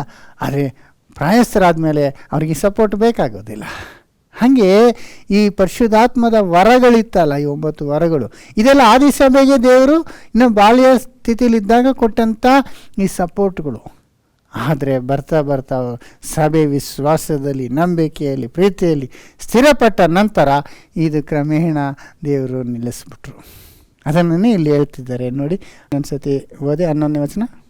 ನಾನು ಬಾಲಕನಾಗಿದ್ದಾಗ ಬಾಲಕನ ಮಾತುಗಳನ್ನಾಡಿದೆನು, ಬಾಲಕನ ಸುಖ ದುಃಖಗಳನ್ನು ಅನುಭವಿಸಿದೆನು, ಬಾಲಕನ ಆಲೋಚನೆಗಳನ್ನು ಮಾಡಿಕೊಂಡೆನು, ಪ್ರಾಯಸ್ಥನಾದ ಮೇಲೆ ಬಾಲ್ಯದವುಗಳನ್ನು ಬಿಟ್ಟು ಬಿಟ್ಟೆನು. ನೋಡ್ತೀರಾ, ಇದನ್ನ ಎಲ್ಲಿ ಹೇಳ್ತಿದ್ದಾರೆ? 13ನೇ ಅಧ್ಯಾಯದಲ್ಲಿ ಹೇಳ್ತಿದ್ದಾರೆ. ಬಾಲ್ಯದಾಗಿದ್ದಾಗ ಇದೆಲ್ಲ ಬೇಕಿತ್ತು, ಆಮೇಲೆ ಪೂರ್ಣವಾದ ವಯಸ್ಸು ಬಂದಮೇಲೆ ಬಿಟ್ಬಿಟ್ಟೆ ಅಂದಾಗ, ಇದನ್ನು 12ನೇ ಅಧ್ಯಾಯದಲ್ಲಿ ಇದು ಏನು ಅಂತ ನೀವು ಕಂಟಿನ್ಯೂಷನ್ 12ನೇ ಅಧ್ಯಾಯದಲ್ಲಿ 9 ವರಗಳ ಬಗ್ಗೆ, ಭಾಷೆಗಳು ಬಾಡುವುದು, ಮತ್ತು ಪ್ರವಾದನೆ ಹೇಳುವಂಥ ವರ, ಮತ್ತು ಭಾಷೆ ವಾಣಿಗಳನ್ನು ಅರ್ಥ ಹೇಳುವಂಥದ್ದು, ಅದ್ಭುತ ಮಾಡುವಂಥದ್ದು, ಇದೆಲ್ಲ ಹೇಳ್ಕೊಂಬಾನ 12ನೇ ಅಧ್ಯಾಯದಲ್ಲಿ. 13ನೇ ಅಧ್ಯಾಯದಲ್ಲಿ ನೋಡುವಾಗ ಇದೆಲ್ಲ ಬಾಲ್ಯದವರಿಗೆ, ಆಮೇಲೆ ಇದು ಬೇಕಾಗುವುದಿಲ್ಲ, ನಿಂತೋಗ್ತದೆ ಅಂತ ಹೇಳ್ಬಿಟ್ರು. ನೋಡಿದ್ರೆ, ಸೊ ಇವೆಲ್ಲ ಇತ್ತು, ಆದಿಸಭೆಯಲ್ಲಿ ಬೇಕಿತ್ತು. ಯಾಕೆಂದರೆ ಅವರು ಬಾಲ್ಯದವರಾಗಿದ್ದಾಗ, ಇವರು ಪೂರ್ಣ ವಯಸ್ಸಿಗೆ, ಪೂರ್ಣ ವಿಶ್ವಾಸ, ನಿರೀಕ್ಷೆ, ಪ್ರೀತಿಯಲ್ಲಿ ಅವರು ಸ್ಥಿರವಾಗಿ ನಿಂತ ನಂತರ ಇದು ನಿಂತೋಗೋದು. ಅದಕ್ಕೇ 8ನೇ ವಚನದಲ್ಲಿ ಏನು ಹೇಳ್ತಾರೆ? ಇನ್ನೊಂದು ಸತಿ ಓದ್ಬಿಡಿ, ಎಷ್ಟು ಕ್ಲಿಯರ್ ಆಗಿದೆ. 13:8 ಒಂದನೇ ಕೊರಿಂಥಿಯ. ಪ್ರೀತಿಯು ಎಂದಿಗೂ ಬಿದ್ದು ಹೋಗುವುದಿಲ್ಲ. ಪ್ರವಾದನೆಗಳಾದರೂ ಇಲ್ಲದಂತಾಗುವವು, ವಾಣಿಗಳು ನಿಂತು ಹೋಗುವವು, ವಿದ್ಯೆಯು ಇಲ್ಲದಂತಾಗುವುದು. ಪ್ರವಾದನೆ, ವಾಣಿಗಳು, ಈ ಸೂಪರ್ ನ್ಯಾಚುರಲ್ ವಿದ್ಯಾ ಇದೆಲ್ಲ ನಿಂತೋಗತ್ತೆ ಅನ್ನೋದು. ಸ್ಪೆಷಲ್ ಆಗಿರೋಂಥ ವರಗಳು ನಿಂತೋಗುತ್ತೆ. ಆದರೆ ಪೂರ್ಣವಾದದ್ದು ಅನ್ನುವಾಗ ದೇವರ ವಾಕ್ಯ ಬರೆಯಲ್ಪಟ್ಟಂಥ ಸಂಪೂರ್ಣ ಜ್ಞಾನ ಅದು ನಮಗೆ ಇರ್ತದೆ ಅಲ್ವರ. ಸೊ ಲಾಸ್ಟಲ್ಲಿ ಇರೋಂಥದ್ದು ನಮಗೆ ವಿಶ್ವಾಸ, ಫೇತ್ ಸ್ಟಾರ್ಟಿಂಗಲ್ಲಿ ನಂಬಬೇಕಂದ್ರೆ ಇದೆಲ್ಲ ಆಗಬೇಕು ಅಲ್ವರ. ಈಗ ಒಬ್ಬ ಟೋಟಲ್ ಅನ್ಯಾಯನಾಗಿದ್ದವನು ಅವ್ನು ನಂಬಿ ಬರಬೇಕಾದ್ರೆ ಅವ್ರು ಯಾವುದಾನ ಒಂದು ಅದ್ಭುತ ಆದರೆ ಅವ್ನು ಬರ್ತಾನೆ. ಅದು ಈಗ ಆಲ್ರೆಡಿ ನಾವು ಬಂದ್ಬಿಟ್ಟಿದ್ದೀವಿ, ನಂಬಿಕೆಯಲ್ಲಿ ಇದ್ದೀವಿ. ನಾವು ಹುಟ್ಟುವಾಗೆಯಿಂದ ನಾವು ಕ್ರಿಶ್ಚಿಯನ್ಸ್ ಆಗಿದ್ದೀವಿ. ಅನೇಕರ ಸಾಕ್ಷಿಗಳು ನಾವು ನೋಡ್ತಿದ್ದೇವೆ. ಸಾವಿರಾರು ಜನ ಈಗ ನಮ್ಮ ಸುತ್ತಲೂ ವಿಶ್ವಾಸಿಗಳಿದ್ದಾರೆ. ಆಗ ನಮಗೇನು ಸ್ಪೆಷಲ್ ಆಗಬೇಕಂತಿಲ್ಲ, ಅವರೇ ಸಾಕ್ಷಿಗಳು ನಮಗೆ ಅಲ್ವರ. ನಾವು ಲಾಸ್ಟಲ್ಲಿ ನಮಗೆ ಫೇತ್ ಇದ್ದರೆ ಸಾಕು. ವಿಶ್ವಾಸ, ನಂಬಿಕೆ, ಪ್ರೀತಿ ಇದೊಂದೇ ಇರೋದು. ಭಾಷೆಗಳು, ಪ್ರವಾದನೆ ಹೇಳೋದು, ಅದ್ಭುತ ಕಾರ್ಯಗಳು ಮಾಡುವಂಥದ್ದು ಇವೆಲ್ಲ ಇರೋದಿಲ್ಲ ಅಂತಲೇ ಇಲ್ಲಿ ಹೇಳ್ತಾರೆ ನೋಡಿ. 11ನೇ ವಚನ ಮತ್ತೆ ಓದಿ. ನಾನು ಬಾಲಕನಾಗಿದ್ದಾಗ ಬಾಲಕನ ಮಾತುಗಳನ್ನಾಡಿದೆನು, ಬಾಲಕನ ಸುಖ ದುಃಖಗಳನ್ನು ಅನುಭವಿಸಿದೆನು, ಬಾಲಕನ ಆಲೋಚನೆಗಳನ್ನು ಮಾಡಿಕೊಂಡೆನು. ಪ್ರಾಯಸ್ಥನಾದ ಮೇಲೆ ಬಾಲ್ಯದವುಗಳನ್ನು ಬಿಟ್ಟು ಬಿಟ್ಟೆನು. ಆಗ್ಲೇ ಇದ್ದಾಗಲೇ ಅವಾಗ ಇನ್ನ ಇತ್ತು ಈ ಭಾಷೆ ಮಾತಾಡೋದು ಇದೆಲ್ಲ ವರಗಳು. ಆಗಲೇ ಇದನ್ನ ಮಿಸ್ಯೂಸ್ ಮಾಡ್ತಾ ಇದ್ರು. ಬಾಲ್ಯದವರ ಹಾಗೆ ಚಿಕ್ಕ ಮಕ್ಕಳು ಆಟ ಆಡುವ ರೀತಿಯಲ್ಲಿ ಅನ್ಯ ಭಾಷೆ ಎಲ್ಲರೂ ಮಾತಾಡೋದು, ಯಾರು ಕೇಳಿಸ್ಕೊಂತಾನೆ ಇಲ್ಲ ನೋಡ್ರ. ಆಗ ಪೌಲ್ ಅವ್ರಿಗೆ ಎಷ್ಟು ಕರೆಕ್ಷನ್ ಮಾಡ್ತಾರೆ, ಮಾತಾಡಿ 2 ಇಲ್ಲ 3 ಜನ ಮಾತಾಡಿ ಸಾಕು, ಅದು ಒಬ್ಬರಾದ್ಮೇಲೆ ಒಬ್ರು ಮಾತಾಡಿ ಎಲ್ಲ ಒಂದೇ ಸತಿ ಮಾತಾಡಿದ್ರೆ ಯಾರನ್ನ ಒಳಗೆ ಬಂದು ನೀವು ಹುಚ್ಚರು ಅಂದ್ಕೊಳ್ಳೋದಿಲ್ಲ ಅಂತೆಲ್ಲ ಹೇಳ್ತಾರೆ. ಅಂದರೆ ಅವರ ಬಾಲ್ಯ ಒಂದು ಆ ವರಗಳನ್ನ ಇಟ್ಕೊಂಡು ಭಾಳ ಖುಷಿ ಆಗ್ಬಿಟ್ಟು ಎಕ್ಸೈಟೆಡ್ ಆಗಿ ಎಲ್ಲ ಮಾತಾಡೋದು, ಅದು ಏನಕ್ಕೆ ಕೊಟ್ಟರು ಉದ್ದೇಶ ಅನ್ನೋದು ಬಿಟ್ಟುಬಿಟ್ಟಿದ್ರು. ಅಂದರೆ ಬಾಲ್ಯದವರಾಗೆ ಅವ್ರು ಮಾಡ್ತಿದ್ರು. ಆಗ ಪೌಲು ಆವಾಗಲೇ ಅವ್ರಿಗೆ ಕರೆಕ್ಟ್ ಮಾಡ್ತಾರೆ. ಈ ನಾನು 10,000 ವಾಕ್ಯಗಳು ಅನ್ಯ ಭಾಷೆಯಲ್ಲಿ ಮಾತಾಡೋದಕ್ಕಿಂತ 5 ಮಾತುಗಳು ನಾನು ತಿಳಿದ ಭಾಷೆಯಲ್ಲಿ ಮಾತಾಡ್ತೀನಿ. ಅನ್ಯ ಭಾಷೆಗೆ ನೀವು ಯಾಕೆ ಅಷ್ಟು ಮುಖ್ಯ ಕೊಡ್ತೀರಾ? ಅದರಿಂದ ನಮ್ಮ ಜ್ಞಾನಕ್ಕೇನು ಪ್ರಯೋಜನ ಇಲ್ಲ, ಆತ್ಮಕ್ಕೆ ನಮಗೆ ಭಾಳ ಒಂದು ಉತ್ತೇಜನ ಆಗ್ತದೆ ನಾವು ಬೇರೆ ಭಾಷೆಯಲ್ಲಿ ಮಾತಾಡ್ತಿದ್ದೀನಿ ಅಂತ. ಆದರೆ ಜ್ಞಾನದಲ್ಲಿ ಅದೇನು ಪ್ರಯೋಜನ ಇಲ್ಲ. ಅದು ಮಾತಾಡೋ ನೀವು ಅದನ್ನು ಇಂಟರ್ಪ್ರಿಟ್ ಮಾಡಿ ಅದರ ತಾತ್ಪರ್ಯ ಹೇಳಿ, ಇಲ್ಲಾಂದರೆ ನೀವು ಮಾತಾಡ್ತೀರ ಸುಮ್ಮನೆ ಇರ್ರಿ ಅಂತಾರೆ. ಸುಮ್ಮನೆ ಮಾತಾಡೋದೇನು ಅಂತ. ಅಂದರೆ ಬಾಲ್ಯದವರು ಯಾವ ರೀತಿ ಒಂದು ಹೊಸ ಆಟದ ಸಾಮಾನು ಸಿಕ್ಕಿದಾಗ ಅವರು ಅಷ್ಟು ಖುಷಿಯಾಗಿ ಎಕ್ಸೈಟೆಡಾಗಿ ಆಡ್ತಿರ್ತಾರೋ ಹಂಗೆ ಇದ್ರು ಆದಿಸಭೆ.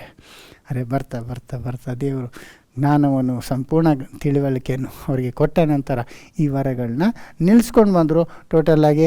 ಆಮೇಲೆ ನಿಂತೋಯ್ತು ಅನ್ನೋದು ಕೂಡ ನಿಂತೋಗತ್ತೆ ಅಂತ ಹೇಳ್ದಾಗೆ ನಿಂತೋಯ್ತು ಕೂಡ. ಅದನ್ನು 12ನೇ ವಚನದಲ್ಲಿ ನಾವು ಇನ್ನೂ ಸ್ವಲ್ಪ ಕ್ಲಿಯರಾಗಿ ಎಕ್ಸ್ಪ್ಲೇನ್ ಮಾಡ್ತಾರೆ ನೋಡಿ. 13:12. ಈಗ ಕಂಚಿನ ದರ್ಪಣದಲ್ಲಿ ಕಾಣಿಸುವಂತೆ ದೇವರ ಮುಖವು ನಮಗೆ ಮೊಬ್ಬಾಗಿ ಕಾಣಿಸುತ್ತದೆ. ಆಗ ಮುಖಾಮುಖಿಯಾಗಿ ಆತನನ್ನು ನೋಡುವೆವು. ಈಗ ಸ್ವಲ್ಪ ಮಾತ್ರ ನನಗೆ ತಿಳಿದದೆ. ಆಗ ದೇವರು ನನ್ನನ್ನು ಸಂಪೂರ್ಣವಾಗಿ ತಿಳುಕೊಂಡಂತೆ ನಾನು ಸಂಪೂರ್ಣವಾಗಿ ತಿಳುಕೊಳ್ಳುವೆನು. ಇದು ಆದಿ ಸಭೆಯಲ್ಲಿ ಸ್ವಲ್ಪ ಮೊಬ್ಬಾಗಿ ಸ್ವಲ್ಪ ವಿಷಯಗಳನ್ನ ತಿಳ್ಕೊಂಬ. ಅಪೊಸ್ತಲರಿಗೆ ಅನೇಕ ವಿಷಯ ಕ್ಲಿಯರಾಗಿ ಗೊತ್ತಿರಲಿಲ್ಲ ಪ್ರಾರಂಭದಲ್ಲಿ ನೋಡಿ. ಅನ್ಯರು ಕೂಡ ದೇವರ ಮಕ್ಕಳಾಗುವ ಅಧಿಕಾರ ಕೊಡ್ತಾನೆ ಅನ್ನೋದು ಗೊತ್ತಿರಲಿಲ್ಲ. ಆಮೇಲೆ ಅವ್ರಿಗೊಂದು ದರ್ಶನ ಕೊಟ್ಟು ಪೇತ್ರನ ಫಸ್ಟು ರೆಡಿ ಮಾಡಿ ಆಮೇಲೆ ಪೌಲ್ ಮುಖಾಂತರ ಎಲ್ಲ ಅಪೊಸ್ತಲರಿಗೆ ಕನ್ವಿನ್ಸ್ ಮಾಡ್ತಾರೆ. ಹಾಗೆ ಕೆಲವು ವಿಷಯಗಳು ಸ್ಲೋವಾಗಿ ಅವರಿಗೆ ಮೊಬ್ಬಾಗಿತ್ತು, ಆಮೇಲೆ ಕ್ಲಿಯರ್ ಆಗಿಬಿಟ್ಬಿಡ್ತು. ಸೊ ಕ್ಲಿಯರ್ ಆದ ನಂತರ ಬೇಕಾಗಿರೋ ಈ ಒಂದು ಕೆಲವು ವರಗಳೆಲ್ಲ ಬೇಕಾಗೋದಿಲ್ಲ ಅಂತ ಹೇಳಿ ಲಾಸ್ಟಲ್ಲಿ ಇರುವಂಥದ್ದು ಏನು ಸಭೆಯಲ್ಲಿ ಶಾಶ್ವತವಾಗಿ ಅಂದರೆ ಈ 3 ವಿಷಯನೇ ಅಂತ ಹೇಳ್ತಾರೆ ನೋಡಿ. 13ನೇ ವಚನ. ಹೀಗಿರುವುದರಿಂದ ನಂಬಿಕೆ, ನಿರೀಕ್ಷೆ, ಪ್ರೀತಿ ಈ 3 ನಿಲ್ಲುತ್ತವೆ. ಇವುಗಳಲ್ಲಿ ದೊಡ್ಡದು ಪ್ರೀತಿಯೇ. 3 ನಿಲ್ಲೋದು. ಓದಿ ಇನ್ನೊಂದ್ಸತಿ. ಹೀಗಿರುವುದರಿಂದ ನಂಬಿಕೆ, ನಿರೀಕ್ಷೆ, ಪ್ರೀತಿ ಈ 3 ನಿಲ್ಲುತ್ತವೆ. ನೋಡಿದ್ರೆ 3 ನಿಲ್ಲೋದು. ನಂಬಿಕೆ, ನಿರೀಕ್ಷೆ, ಪ್ರೀತಿ ಆ 3 ನಿಲ್ಲೋದು.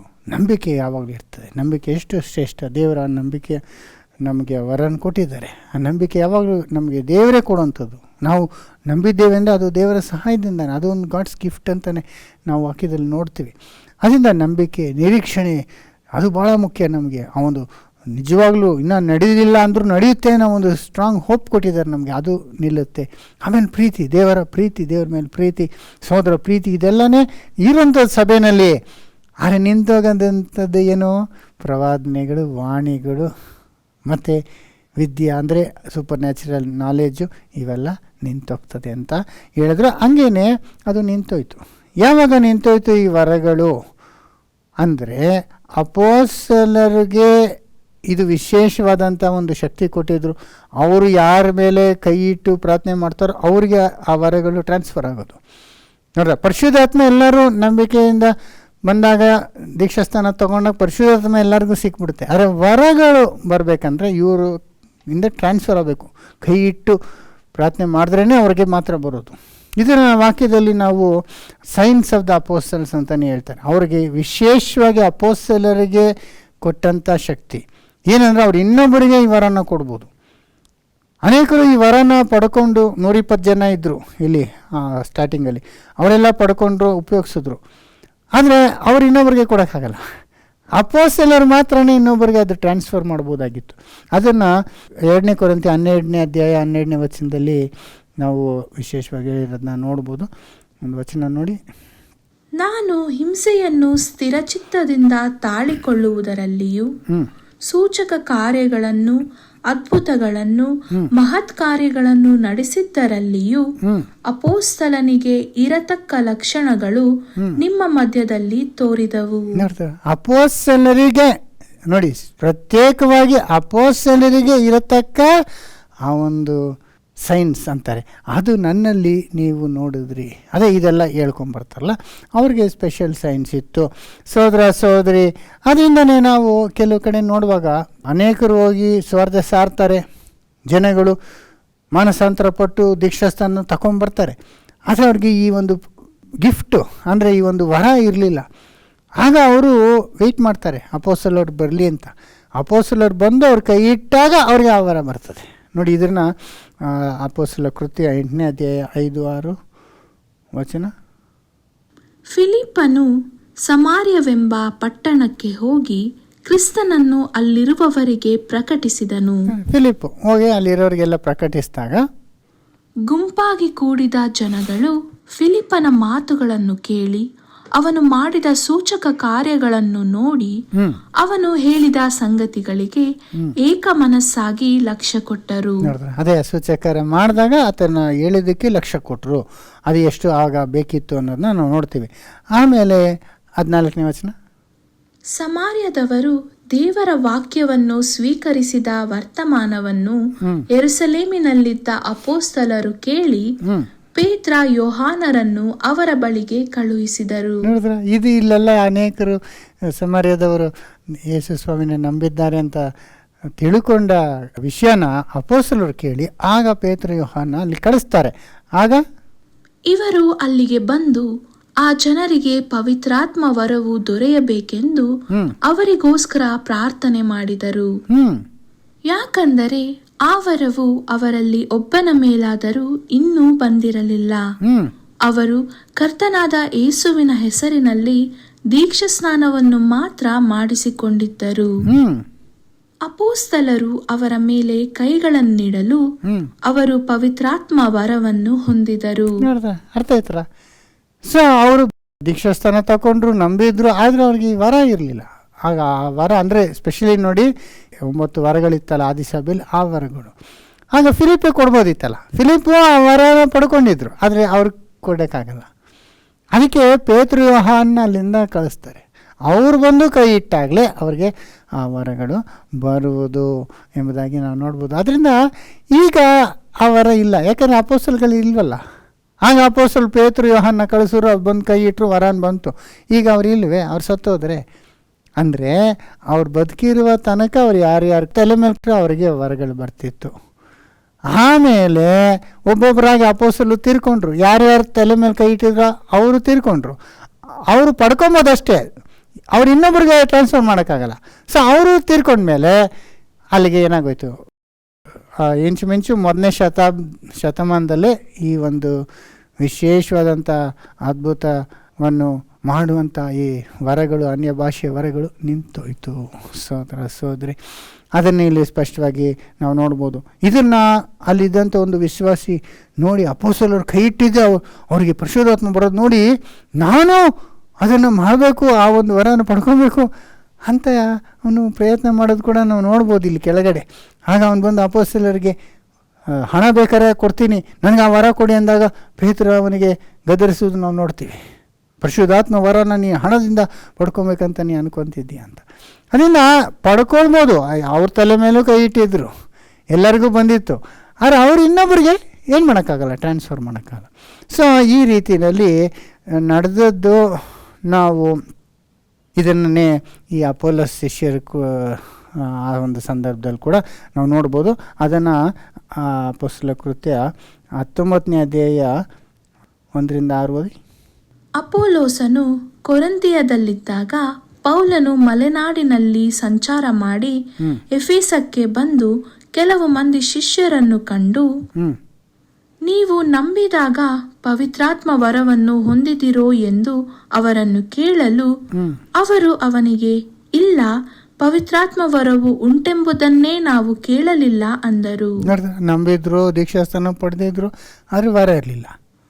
ಅವನು, ನೀವು ಯಾವುದನ್ನು ನಂಬಿ ದೀಕ್ಷಾಸ್ನಾನ ಮಾಡಿಸಿಕೊಂಡಿರಿ ಎಂದು ಕೇಳಿದ್ದಕ್ಕೆ ಅವರು, ಯೋಹಾನನ ಬೋಧನೆಯನ್ನು ನಂಬಿ ದೀಕ್ಷಾಸ್ನಾನ ಮಾಡಿಸಿಕೊಂಡೆವು ಅಂದರು. ಅವ್ರಿಗೆ ಹೇಳಿದ್ನಲ್ಲ, ಪಶ್ಚಾತ್ತಾಪ ಪಟ್ಟು ದೇವರಿಗೆ ಕಡೆ ತಿರುಗೋದಕ್ಕಾಗಿ ಮಾಡ್ಕೊಂಡಂತ ದೀಕ್ಷಾಸ್ಥಾನ, ಅದು ಯೋಹಾನನ ದೀಕ್ಷಾಸ್ಥಾನ, ಅದು ಮಾತ್ರ ಆಗಿತ್ತು ಇವ್ರಿಗೆ.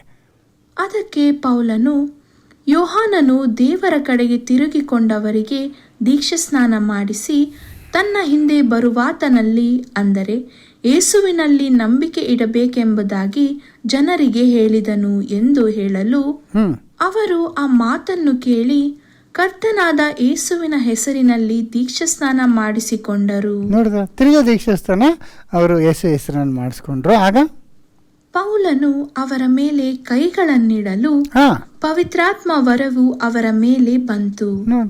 ಅವರು ನಾನಾ ಭಾಷೆಗಳನ್ನಾಡಿದರು, ಪ್ರವಾದಿಸಿದರು. ಅರ್ಥ ಆಯ್ತಾ? ದೀಕ್ಷಾಸ್ನಾನ ಮಾಡಿದ್ದ ಅವರಿಗೆ ಈ ವರಗಳು ಬರಲಿಲ್ಲ. ಪರಿಶುದ್ಧಾತ್ಮ ಪಡ್ಕೊಬೋದು, ಆದರೆ ವರಗಳು ಪಡ್ಕೊಬೇಕಂದ್ರೆ ಅವ್ರ ತಲೆ ಮೇಲೆ ಕೈ ಇಟ್ಟಾಗಲೇ ಅವ್ರಿಗೆ ಬಂತು. ಅದಕ್ಕಾಗಿ ನೋಡಿ, ಅಲ್ಲಿ ಪೇತ್ರ ಯೋಹಾನು ಬರೋ ತನಕ ಫಿಲಿಪ್ ಅವ್ರಿಗೆ ಕೊಡ್ಲಿಕ್ಕಾಗಲಿಲ್ಲ ಅಲ್ವಾ?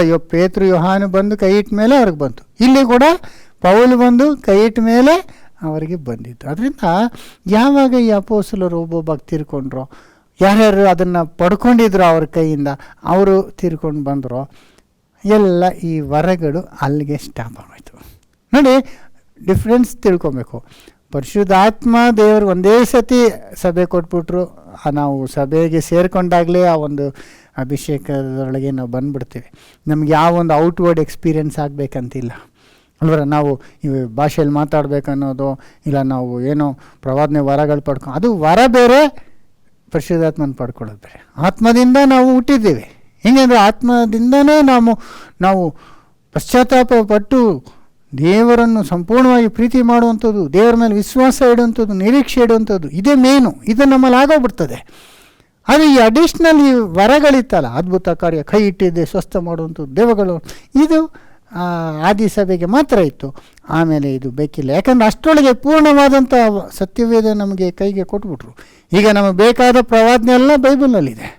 ಈಗ ಬೇರೆಯವ್ರು ಯಾರೋ ಪ್ರವಾದನೆ ಹೇಳ್ಬೇಕನ್ನೋದು ಅಗತ್ಯನೇ ಇಲ್ಲ.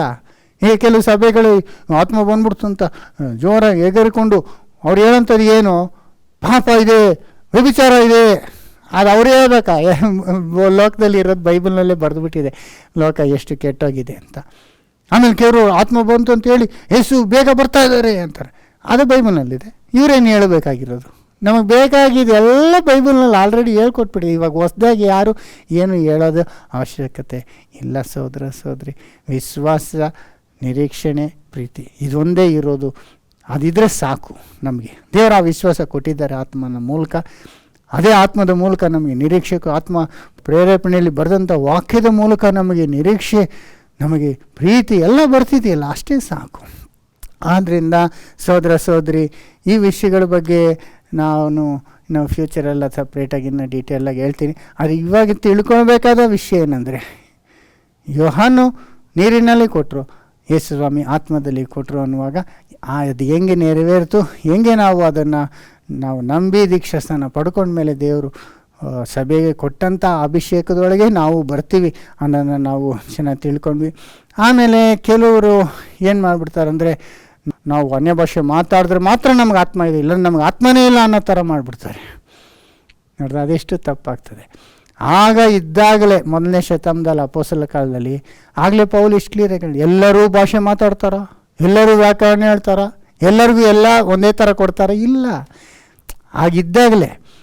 ಸೊ ಕೆಲವರು ಆ ರೀತಿ ಅಪಾರ್ಥ ಮಾಡಿಕೊಂಡು ನಮಗೆ ಅನ್ಯ ಭಾಷೆ ಮಾತಾಡಿ ನಮ್ಗೆ ಆತ್ಮನೇ ಇಲ್ಲ ಅಂತ ಎಲ್ಲ ಅಂದ್ಕೊಂಬಿಡ್ತಾರೆ.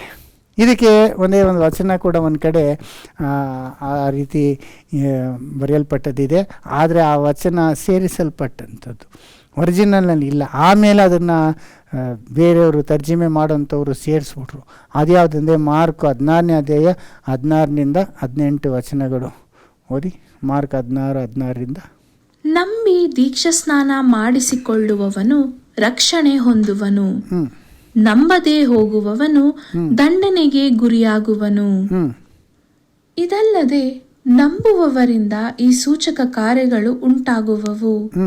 ನನ್ನ ಹೆಸರನ್ನು ಹೇಳಿ ದೆವ್ವಗಳನ್ನು ಬಿಡಿಸುವರು, ಹೊಸ ಭಾಷೆಗಳಿಂದ ಮಾತಾಡುವರು, ಆವುಗಳನ್ನು ಎತ್ತುವರು, ವಿಷ ಪದಾರ್ಥವನ್ನೇನಾದರೂ ಕುಡಿದರೂ ಅವರಿಗೆ ಯಾವ ಕೇಡು ಆಗುವುದಿಲ್ಲ. ಅವರು ರೋಗಿಗಳ ಮೇಲೆ ಕೈ ಇಟ್ಟರೆ ಅವರಿಗೆ ಗುಣವಾಗುವುದು ಎಂದು ಹೇಳಿದನು. ನೋಡಿದ್ರ, ನಂಬಿ ದೀಕ್ಷಾಸ್ನಾನ ಪಡೆದವರಿಗೆ ಈ ತರ ಸೂಚಕ ಕಾರ್ಯಗಳು ನೆರವೇರ್ತದೆ. ಇದಲ್ಲದೆ ನಂಬುವವರಿಂದ ಈ ಸೂಚಕ ಕಾರ್ಯಗಳು ಉಂಟಾಗುವವು. ನೋಡಿದ್ರೆ, ನಂಬುವವರಿಂದ ಇದು ಎಲ್ಲ ಉಂಟಾಗ್ತದೆ ಅಂತ ಹೇಳ್ಬಿಟ್ಟು ಅವರು ಅದ್ಭುತ ಕಾರ್ಯ ಮಾಡ್ತಾರೆ, ಸ್ವಸ್ಥತೆ ಮಾಡ್ತಾರೆ, ದೆವ್ವಗಳನ್ನ ಓಡಿಸ್ತಾರೆ. ಆಮೇಲೆ ಯಾವ ಒಂದು ಪಾಯ್ಸನ್ ಕುಡಿದ್ರು, ಹಾವನ್ನೆತ್ತಿದ್ರು ಏನಾಗೋದಿಲ್ಲ. ನೋಡಿದ್ರೆ, ಇದು ನಂಬಿದ್ರೆ ಇದೇ ಸೈನ್ ಅಂತ. ಸೊ ಈ ಸೈನ್ಸ್ ಮಾಡ್ದಿರೋ ಇಲ್ಲ ಇರೋರು ನಂಬಿಕೆನೇ ಇಲ್ಲ, ಅವ್ರಿಗೆ ದೇವ್ರ ಮಕ್ಕಳೇ ಅಲ್ಲ ಅಂತ ಡಿಸೈಡ್ ಮಾಡಿಬಿಡ್ತಾರೆ. ಸೊ ಹಂಗೆ ಆಯಿತು. ಒಬ್ಬರು ಲಂಡನ್ನಿಂದ ಬಂದಿದ್ರು ನಮ್ಮ ಸಭೆಗೆ, ಅವರು ಇಂಗ್ಲೀಷ್ ಪರ್ಸನ್ನು. ಅವ್ರು ಬಂದು ಇಲ್ಲಿ ಚರ್ಚ್ ಹುಡುಕುವಾಗ ಇಲ್ಲಿ IT ಪಾರ್ಕಿಗೆ ಯಾವುದೋ ಒಂದು ಇಂಪಾರ್ಟೆಂಟ್ ಕೆಲಸಕ್ಕೆ ಬಂದಿದ್ರು ಅವರು. ಆಗ ನಮ್ಮ ಚರ್ಚಿಗೆ ಬಂದರು. ಅವ್ರು ಬಂದಿದ್ದಾರೆ ಅಂತೇಳಿ ನಾನು ಇಂಗ್ಲೀಷ್ನಲ್ಲೇ ಎಲ್ಲ ಪ್ರಸಂಗ ಮಾಡಿ ಅವ್ರಿಗೆ ಭಾಳ ಇಷ್ಟ ಆಗೋಯ್ತು. ನಾನು ಹೇಳಿದ ಎಲ್ಲ ವಿಷಯ ಅವ್ರಿಗೆ ಭಾಳ ಸಂತೋಷ ಆಯಿತು. ಸರಿ, ಸರ್ವಿಸ್ ಆದಮೇಲೆ ಮನೆಗೆ ಬನ್ನಿ ಅಂತೇಳಿ ಮನೆಗೆ ಅವ್ರಿಗೆ ಲಂಚೆಲ್ಲ ಮಾಡಿಸಿ ಮಾತಾಡ್ತಿದ್ದಾಗ ಆಗ ಅವರು ಒಂದು ಸಡನ್ನಾಗಿ ಒಂದು ಮಾತು, ನ್ಯಾಯ ಭಾಷೆ ಮಾತಾಡ್ತೀಯ ಅಂದರು. ನಾನು ಇಲ್ಲ, ನಾನು ಮಾತಾಡಲ್ಲ ಅಂತ ಅಂದಾಗ ಅವ್ರು ಸಡನ್ನಾಗಿ ಏನು ಮಾಡ್ಬಿಟ್ರು, ಆಗ ನಿಂಗೆ ಆತ್ಮನೇ ಇಲ್ಲ. ಆಗ ಇಷ್ಟೊತ್ತು ನೀನು ವಾಕ್ಯ ಕೇಳಿ ಎಷ್ಟು ಚೆನ್ನಾಗಿದೆ ಅಂತ ಸಂತೋಷಪಟ್ಟಲ್ಲ ಅಂತ, ಅದೆಲ್ಲ ನೀನು ತಲೆ ಜ್ಞಾನದಿಂದ ಹೇಳ್ತಿದ್ಯಾ, ನೀನು ಸ್ವಂತ ಜ್ಞಾನದಿಂದ ಹೇಳ್ತಿದ್ಯಾ ಅಂತ ಹೇಳಿ ಒಟ್ಟೆ ಹೋಗ್ಬಿಟ್ಟ ಮನುಷ್ಯ. ನೋಡಿದ್ರೆ, ಅವ್ರಿಗೆ ನೀವು ಎಷ್ಟು ಜ್ಞಾನದ ವಾರ್ತೆಗಳು ವಾಕ್ಯದಿಂದನೇ ಹೇಳಿ ತೋರಿಸಿದ್ರು, ನೀ ಅನ್ಯ ಭಾಷೆ ಮಾತಾಡಿಲ್ಲ ಅಂದರೆ ನಿನಗೆ ಆತ್ಮನೇ ಇಲ್ಲ, ಇದೆಲ್ಲ ನೀನು ಸ್ವಂತ ಜ್ಞಾನ ಅಂದ್ಬಿಟ್ರು. ನೋಡಿದ್ರೆ, ಆ ಥರ ಒಂದು ಮೈಂಡ್ಸೆಟ್. ಯಾಕಂದರೆ ಈ ವಚನಗಳನ್ನ ಇಟ್ಕೊಂಡ್ಬಿಡ್ತಾರೆ, 1-2 ವಚನನ ಅದನ್ನೇ ಸ್ಟ್ರಾಂಗಾಗಿ ಹೇಳ್ತಾ ಇರ್ತಾರೆ. ಅದಿಲ್ಲ ಅಂದರೆ ನಿಮ್ಗೆ ಆಗಿಲ್ಲ. ತಿರ್ಗಾ ದೀಕ್ಷಾಸ್ನಾನ ತಗೋ, ನಿನಗೆ ಆ ಥರ ಒಂದು ಎಕ್ಸ್ಪೀರಿಯನ್ಸ್ ಆಗಬೇಕು, ನಿನಗೆ ಆ ಥರ ಒಂದು ಬಲವಾದಂಥ ಶೇಕಿಂಗ್ ಆಗಬೇಕು, ನೀನು ಅನ್ಯ ಭಾಷೆ ಮಾತಾಡಬೇಕು, ಆವಾಗಲೇ ನಿಂಗೆ ಆತ್ಮ ಬಂದಂಗೆ, ಇಲ್ಲಾಂದ್ರೆ ಆತ್ಮನೇ ಇಲ್ಲ ಅಂತ. ಆದರೆ ಈ ವಾಕ್ಯಗಳು ಈ ನಂಬುದವರಿಗೆ ಈ ಸೂಚನೆ ನಡೀತದೆ ಅಂತ ಹೇಳಿದ್ದು, ಈ ಪಾಯ್ಸನ್ ಕುಡಿದ್ರು ಏನು ಹಾವು ಎತ್ತಿದ್ರು ಏನಾಗಲ್ಲ ಅನ್ನೋದು ಈ ವಾಕ್ಯಗಳು ಆ್ಯಕ್ಚುಲಿ ಒರಿಜಿನಲ್ನಲ್ಲಿ ಇಲ್ಲ. ನೋಡಿ, ಇದು ಬೇರೆ ಯಾವ ಕಡೆಯೂ ಇಲ್ಲಿ ಹೇಳಿಲ್ಲ ಈ ಥರ. ಇಲ್ಲಿ ಮಾತ್ರ ಇದೆ ಮಾರ್ಕ್ 16ನಲ್ಲಿ. ಅದು 16ನೇ ಅಧ್ಯಾಯ 8ನೇ ವಚನಕ್ಕೆ ಕ್ಲೋಸ್ ಆಗ್ಬಿಡುತ್ತೆ ಆ್ಯಕ್ಚುಲಿ ಒರಿಜಿನಲ್ಲಿ. ಮೋಸ್ಟ್ ಆಥೆಂಟಿಕ್ ಪುರಾತನ ಪುಸ್ತಕಗಳಲ್ಲಿ 8ನೇ ವಚನಕ್ಕೆ ಸ್ಟಾಪು. 9ರಿಂದ ಈ ಕಡೆವರೆಗೂ 18 ವಚನದವರೆಗೂ ಮಾರ್ಕ್ನಲ್ಲಿರುವಂಥದ್ದು ಪುರಾತನ ಪುಸ್ತಕಗಳಲ್ಲಿ ಇಲ್ಲ. ಅದು ಆಮೇಲೆ ಸೇರಿಸಿರುವಂಥದ್ದು. ಅದರಿಂದ ವಾಕ್ಯದಲ್ಲಿ ಹೇಳಿದ್ರಲ್ಲ ದೇವ್ರ ವಾರ್ನಿಂಗು, ಯಾವುದನ್ನು ಸೇರಿಸ್ಬೇಡ ಅಂತ. ಯಾಕೆ ಹೇಳಿದ್ರಂದ್ರೆ ಸೇರಿಸ್ತಾರೆ ಅಂತ ಗೊತ್ತಿದೆ ಹೇಳಿದ್ರು. ಆ ಥರ ಸೈತಾನು ಕೆಲವು ವಾಕ್ಯಗಳನ್ನ ಸೇರಿಸಿದ್ದಾನೆ. ಅದನ್ನು ತಿಳ್ಕೊಬೇಕು. ಅದರಿಂದನೇ ನೀವು ಕೆಲವು ಬೈಬಲಲ್ಲಿ ನೋಡಿದ್ರೆ ಇದನ್ನು ಸ್ಕ್ವೇರ್ ಬ್ರ್ಯಾಕೆಟಲ್ಲಿ ಹಾಕಿರ್ತಾರೆ. ಅಂದರೆ ಸ್ಕ್ವೇರ್ ಬ್ರ್ಯಾಕೆಟ್ ಅಂದರೆ ಇಲ್ಲ ಅಂತ, ಒರಿಜಿನಲ್ನಲ್ಲಿ ಇಲ್ಲ, ಮೂಲ ಪುಸ್ತಕಗಳಲ್ಲಿ ಇಲ್ಲ ಅಂತ ಕೆಲವು ಫುಟ್ನೋಟಲ್ಲೇ ಕೊಟ್ಬಿಟ್ಟಿದ್ದಾರೆ. ಮಾತ್ರ ಅಲ್ಲ, NIVನಲ್ಲೂ ಅಲ್ಲಿ ಡ್ಯಾಶ್ ಹಾಕ್ಬಿಟ್ಟು ಕ್ಲೋಸ್ ಮಾಡ್ತಾರೆ. ಆಮೇಲೆ ಇದು ಕೊಟ್ಟಿದ್ದಾರೆ, ಅದ್ರ ಬಗ್ಗೆ ಅಲ್ಲಿ ವಿವರಣೆ ಕೊಟ್ಟಿದ್ದಾರೆ. ಈ ವಾಕ್ಯಗಳು ಅನೇಕ ಮೂಲ ಪುಸ್ತಕಗಳಲ್ಲಿ ಇಲ್ಲ ಅಂತ. ಆದರೆ ಭಾಳ ಜನ ತಿಳ್ಕೊಂಡಿಲ್ಲ. ಅದನ್ನೇ ಆಧಾರವಾಗಿ ಇಟ್ಕೊಂಡು ನನಗೆ ಅನುಭವ ಆಯಿತು, ಆ ಅನುಭವ ಆಯಿತು ಅಂತೆಲ್ಲ ಹೇಳ್ತಾ ಇರ್ತಾರೆ. ಇನ್ಫ್ಯಾಕ್ಟ್ ನಮ್ಮ ಬ್ಯಾಂಗ್ಳೂರಲ್ಲಿ ಭಾಳ ಫೇಮಸ್ ಆದಂಥ ಒಂದು ಪ್ರೀಚರ್ ಜ್ಯಾಕ್ ಫೂನನ್ ಅಂತ ಒಬ್ಬರು ಇದ್ದಾರೆ. ಅವರು ಅನೇಕ ವೀಡಿಯೋಗಳೆಲ್ಲ ಮಾಡ್ತಾ ಇರ್ತಾರೆ, ಅನೇಕರಿಗೆ ಹೇಳ್ಕೊಡ್ತಾ ಇರ್ತಾರೆ. ಅನೇಕ ವರ್ಷ ಹಿಂದೆ ನಾನಿನ್ನ ಚಿಕ್ಕ ಬಾಲಕನಾಗಿದ್ದಾಗ ಅವ್ರ ಕ್ಲಾಸ್ ಒಂದು ಅಟೆಂಡ್ ಆಗಿದ್ದೆ, ಎಲ್ಲೋ ಬೆನ್ಸನ್ ಟೌನಲ್ಲೋ ಕಾಕ್ಸ್ಟೌನಲ್ಲೋ ಅನಿಸುತ್ತೆ. ಅಲ್ಲಿ ಹೋಗಿದ್ದಾಗ ಅವರು ಈ ಥರ ಅವನ್ನೆಲ್ಲ ಮಾತಾಡ್ತಿದ್ರು, ಅಷ್ಟೊಂದು ಜನ ಬಂದಿದ್ದರು. ಅವರು ನನಗೆ ಈ ಥರ ವರ ಆಯಿತು, ಈ ಥರ ನಡೀತು, ಆ ಥರ ನಡೀತು ಅಂತ ಅವ್ರ ಸೂಚಕ ಕಾರ್ಯಗಳ ಬಗ್ಗೆಲ್ಲ ಹೇಳಿ ವಚನನ ಕೋಟ್ ಮಾಡಿದಾಗ, ನಂತರ ಆ ಸೆಷನ್ ನಂತರ ನಾನು ಅವ್ರ ಹತ್ರ ಹೋಗಿ ನಾನು ಹೇಳಿದೆ, ಇದು ವಚನಗಳು ಸೇರಿಸಲ್ಪಟ್ಟಿದ್ದು, ಇದು ಒರಿಜಿನಲ್ಲಿ ಇಲ್ಲ ಅಂದಾಗ ಅವರು ಅದನ್ನು ಸ್ವೀಕಾರ ಮಾಡ್ಕೊಳ್ಳಿಲ್ಲ. ಒಂದು ಕೋಪವಾಗಿ ನೀನೇ ಯಾಕೆ ಅದನ್ನು ಸ್ಕ್ರ್ಯಾಚ್ ಮಾಡಿಬಿಡು, ಹಂಗಾರೆ ಎಲ್ಲ ಸ್ಕ್ರ್ಯಾಚ್ ಮಾಡಿಬಿಡ್ಬೇಕಾ ಅಂತ ಏನೋ ಹೇಳಿ ಅವರು ಕಳಿಸ್ಬಿಟ್ರು ಹೊರತು ಅವರು ಅಂಗೀಕರಿಸಲಿಲ್ಲ. ಆದರೆ ನಿಜವಾಗ್ಲೂ ನೀವು ಆ ವಾಕ್ಯದ ಬಗ್ಗೆ ಹೋಗಿ ರಿಸರ್ಚ್ ಮಾಡಿ, ಅದು ಒರಿಜಿನಲ್ನಲ್ಲಿ ಇಲ್ಲ. ಅದರಿಂದ ಭಾಳ ಜನ ಈ ಒಂದು ಔಟ್ವರ್ಡ್ ಈ ವರಗಳಿಗೆ ಮುಖ್ಯತ್ವ ಕೊಡ್ತಾ ಇದ್ದಾರೆ. ಈಗ ನಮ್ಗೆ ಆ ಎಕ್ಸ್ಪೀರಿಯೆನ್ಸ್ ಆದ್ರೇ ನಮ್ಗೆ ಆತ್ಮ ಇದೆ ಅನ್ನೋದು ಅದು ತಪ್ಪು ಸಹೋದರ. ಎಲ್ಲರಿಗೂ ಆ ವರಗಳು ಆವಾಗಲೂ ಕೂಡ ಇರಲಿಲ್ಲ, ಇವಾಗ ಆ ವರಗಳು ಸಂಪೂರ್ಣವಾಗಿ ಇಲ್ಲ, ನಮಗೆ ಬೇಕಿಲ್ಲ. ಯಾಕಂದರೆ ಪೂರ್ಣವಾದಂಥ ವಾಕ್ಯ ನಮಗೆ ಬಂದ ನಂತರ ನಮಗದು ಬೇಕಿಲ್ಲ. ಇನ್ನೊಂದು ವಿಷಯ ಕೂಡ ಭಾಳ ಅಪಾರ್ಥ ಮಾಡ್ಕೊಳ್ಳೋದು. ಯೋಹಾನ ಏನು ಹೇಳಿದ್ರು, ನಾನು ನೀರಲ್ಲಿ ಕೊಡ್ತೇನೆ, ಬರಬೇಕಾದ ಆತನು ನಿಮಗೆ ನೀರಿನಲ್ಲೂ ಬೆಂಕಿಯಲ್ಲೂ ದೀಕ್ಷಾಸ್ನಾನ ಕೊಡ್ತಾನೆ. ಈಗ ಬೆಂಕಿಯ ದೀಕ್ಷಾಸ್ನಾನ ಅಂದರೆ ಏನು? ಅದನ್ನು ಕೂಡ ಈ ಪೆಂಟೆಕಾಸ್ಟ್ ವರ್ಗದಲ್ಲಿ ಇರೋಂಥವ್ರು ಡಿನಾಮಿನೇಷನಲ್ಲಿ ಇದೇ ಪರಿಶುದ್ಧಾತ್ಮ ಬಂದಾಗ ನಮಗೆ ಅಗ್ನಿ ಬಂದ ಹಾಗೆ ನಮಗೆ ಒಂದು ಹೊಸ ಎಕ್ಸ್ಪೀರಿಯೆನ್ಸ್ ಆಗುತ್ತೆ, ಹಾಗೆ ನಾವು ಆತ್ಮದಿಂದ ಈ ವರಗಳನ್ನೆಲ್ಲ ಪಡ್ಕೊಳ್ತೀವಿ ಅಂತ ಅವರು ಪ್ರಾರ್ಥನೆ ಮಾಡುವಾಗಲೂ ಅಗ್ನಿ ಬರಲಿ ಅಂತ ಅಗ್ನಿಗೋಸ್ಕರ ಪ್ರಾರ್ಥನೆ ಮಾಡ್ತಾ ಇರ್ತಾರೆ. ಆದರೆ ಸಹೋದರ ಸಹೋದರಿ, ನೀವು ಸ್ವಲ್ಪ ಯೋಚನೆ ಮಾಡಿ, ಯೋಹಾನು ಪರಿಶುದ್ಧಾತ್ಮದಿಂದಲೂ ಅಗ್ನಿಯಿಂದಲೂ ಅಂತ ಹೇಳುವಾಗ, ಈಗ ಆ ಒಂದು ಕಾಂಟೆಕ್ಸ್ಟಲ್ಲಿ ಓದುವಾಗ ಯಾರಿಗೆ ಪರಿಶುದ್ಧಾತ್ಮದ ಸ್ಥಾನ ಆತನು ಕೊಡ್ತಾನೆ, ಯಾರಿಗೆ ಬೆಂಕಿನಲ್ಲಿ ಸ್ಥಾನ ಕೊಡ್ತಾನೆ ಅನ್ನೋದು ನೀವು ನೋಡುವಾಗ ಅದು ಎರಡು ಬೇರೆ ಬೇರೆ ಒಂದು ಸ್ಥಾನವಾಗಿರ್ತದೆ. ಈಗ ನೋಡಿ, ನೀರಿನಲ್ಲಿ ಮುಳುಗಿಸಿದಾಗ ನಾವು ಫುಲ್ಲಾಗಿ ನೀರಲ್ಲಿ ನೆಂದು ಬಿಡ್ತೀವಲ್ವ.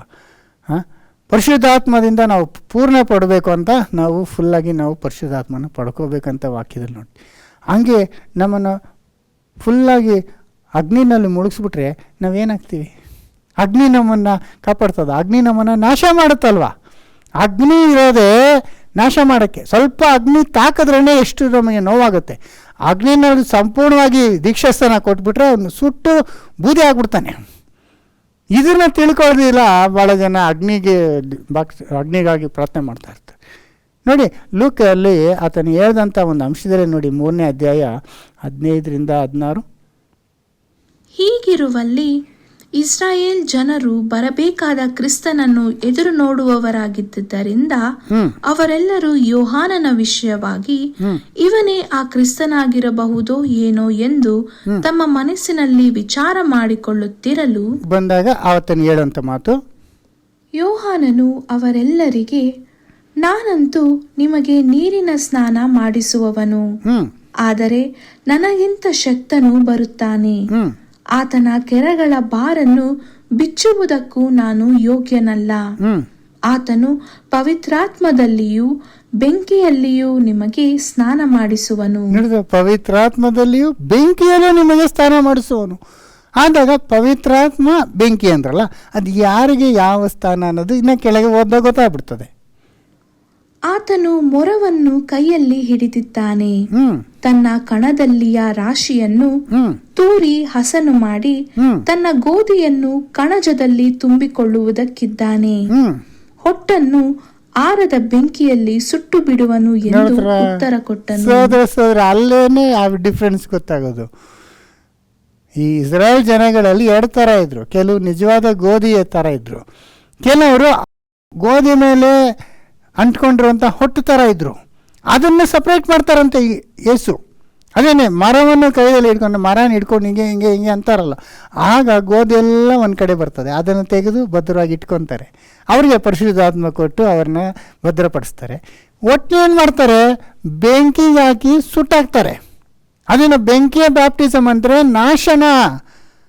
ಅದನ್ನು ಅನೇಕರು ತಿಳ್ಕೊಳ್ತೀರ, ದೇವರೇ ಅಗ್ನಿ ಬರಲಿ ಅಗ್ನಿ ಬರಲಿ, ಅಗ್ನಿ ಅಭಿಷೇಕ ಆಗಲಿ ನನಗೆ ಅಂತಾರೆ. ನಿಜವಾಗ್ಲೂ ದೇವರ ಅಗ್ನಿ ಅಭಿಷೇಕ ಕೊಟ್ರಂದರೆ ಅವರೆಲ್ಲ ಸುಟ್ಟು ಬೂದಿ ಆಗ್ಬಿಡ್ತಾರೆ. ಅವ್ರು ಏನು ಕೇಳ್ತಾರೆ ಅಂದರೆ ಅವ್ರಿಗೆ ಗೊತ್ತಿಲ್ಲ. ಆತ್ಮವಾದ ಸ್ಥಾನ ಗೋಧಿಯಂತೆ ನಿಜವಾದಂಥ ಇಸ್ರಾಯೇಲ್ ಜನಗಳಿಗೆ, ನಿಜವಾದಂಥ ವಿಶ್ವಾಸಿಗಳಿಗೆ ದೇವರು ಕೊಡುವಂಥದ್ದಾಗಿದೆ. ಆದರೆ ಬೆಂಕಿಯ ಸ್ಥಾನ ಹೊಟ್ಟಿನಂತಿರುವವರೆಗೆ ಬೆಂಕಿಯಲ್ಲಿ ಅವರಿಗೆ ನಾಶ ಮಾಡ್ತಾರೆ.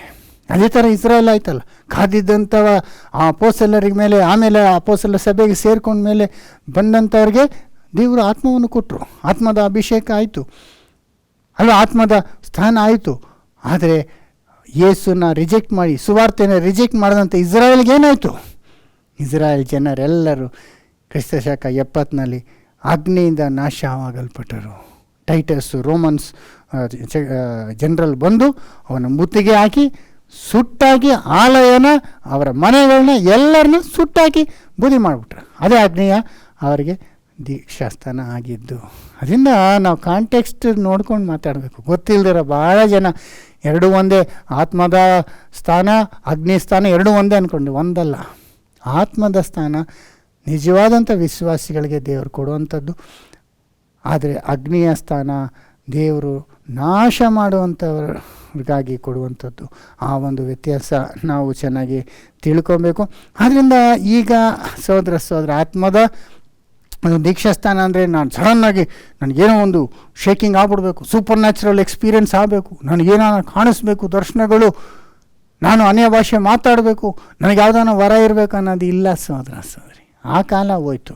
ಈಗ ನಮಗೆ ದೇವ್ರಿಗೆ ವಿಶ್ವಾಸ ಕೊಡ್ತಾರೆ, ನಂಬಿಕೆ ಕೊಡ್ತಾರೆ. ನೋಡಿ, ಬಹಳ ಜನ ಅನೇಕರಲ್ಲಿ ನಾವು ನೋಡುವಾಗ ಅವರು ಕ್ರೈಸ್ತರಾಗಿರ್ತಾರೆ, ಕ್ರೈಸ್ತ ಮಕ್ಕಳಾಗಿರ್ಬೋದು, ಅವರು ಕ್ರೈಸ್ತ ಮತದಲ್ಲಿ ಇರ್ಬೋದು, ಆದರೆ ಅವರು ನಾರ್ಮಲಾಗಿರ್ತಾರೆ. ಆದರೆ ಯಾವುದೋ ಒಂದು ಟೈಮ್ ಬಂದಾಗ ದೇವರವರಲ್ಲಿ ಒಂದು ಹೊಸ ಒಂದು ನೂತನವಾದಂಥ ಒಂದು ಆಸಕ್ತಿ ಹುಟ್ಟಿಸ್ತಾರೆ. ವಾಕ್ಯ ಅಂದರೆ ಅವ್ರಿಗೆ ಪ್ರೀತಿ, ನಂಬಿಕೆ, ಒಂದು ಉತ್ಸಾಹ ಬಂದ್ಬಿಡುತ್ತೆ ಅವ್ರಿಗೆ. ಅಲ್ವರ, ದೇವರಂದರೆ ಒಂದು ಉತ್ಸಾಹ.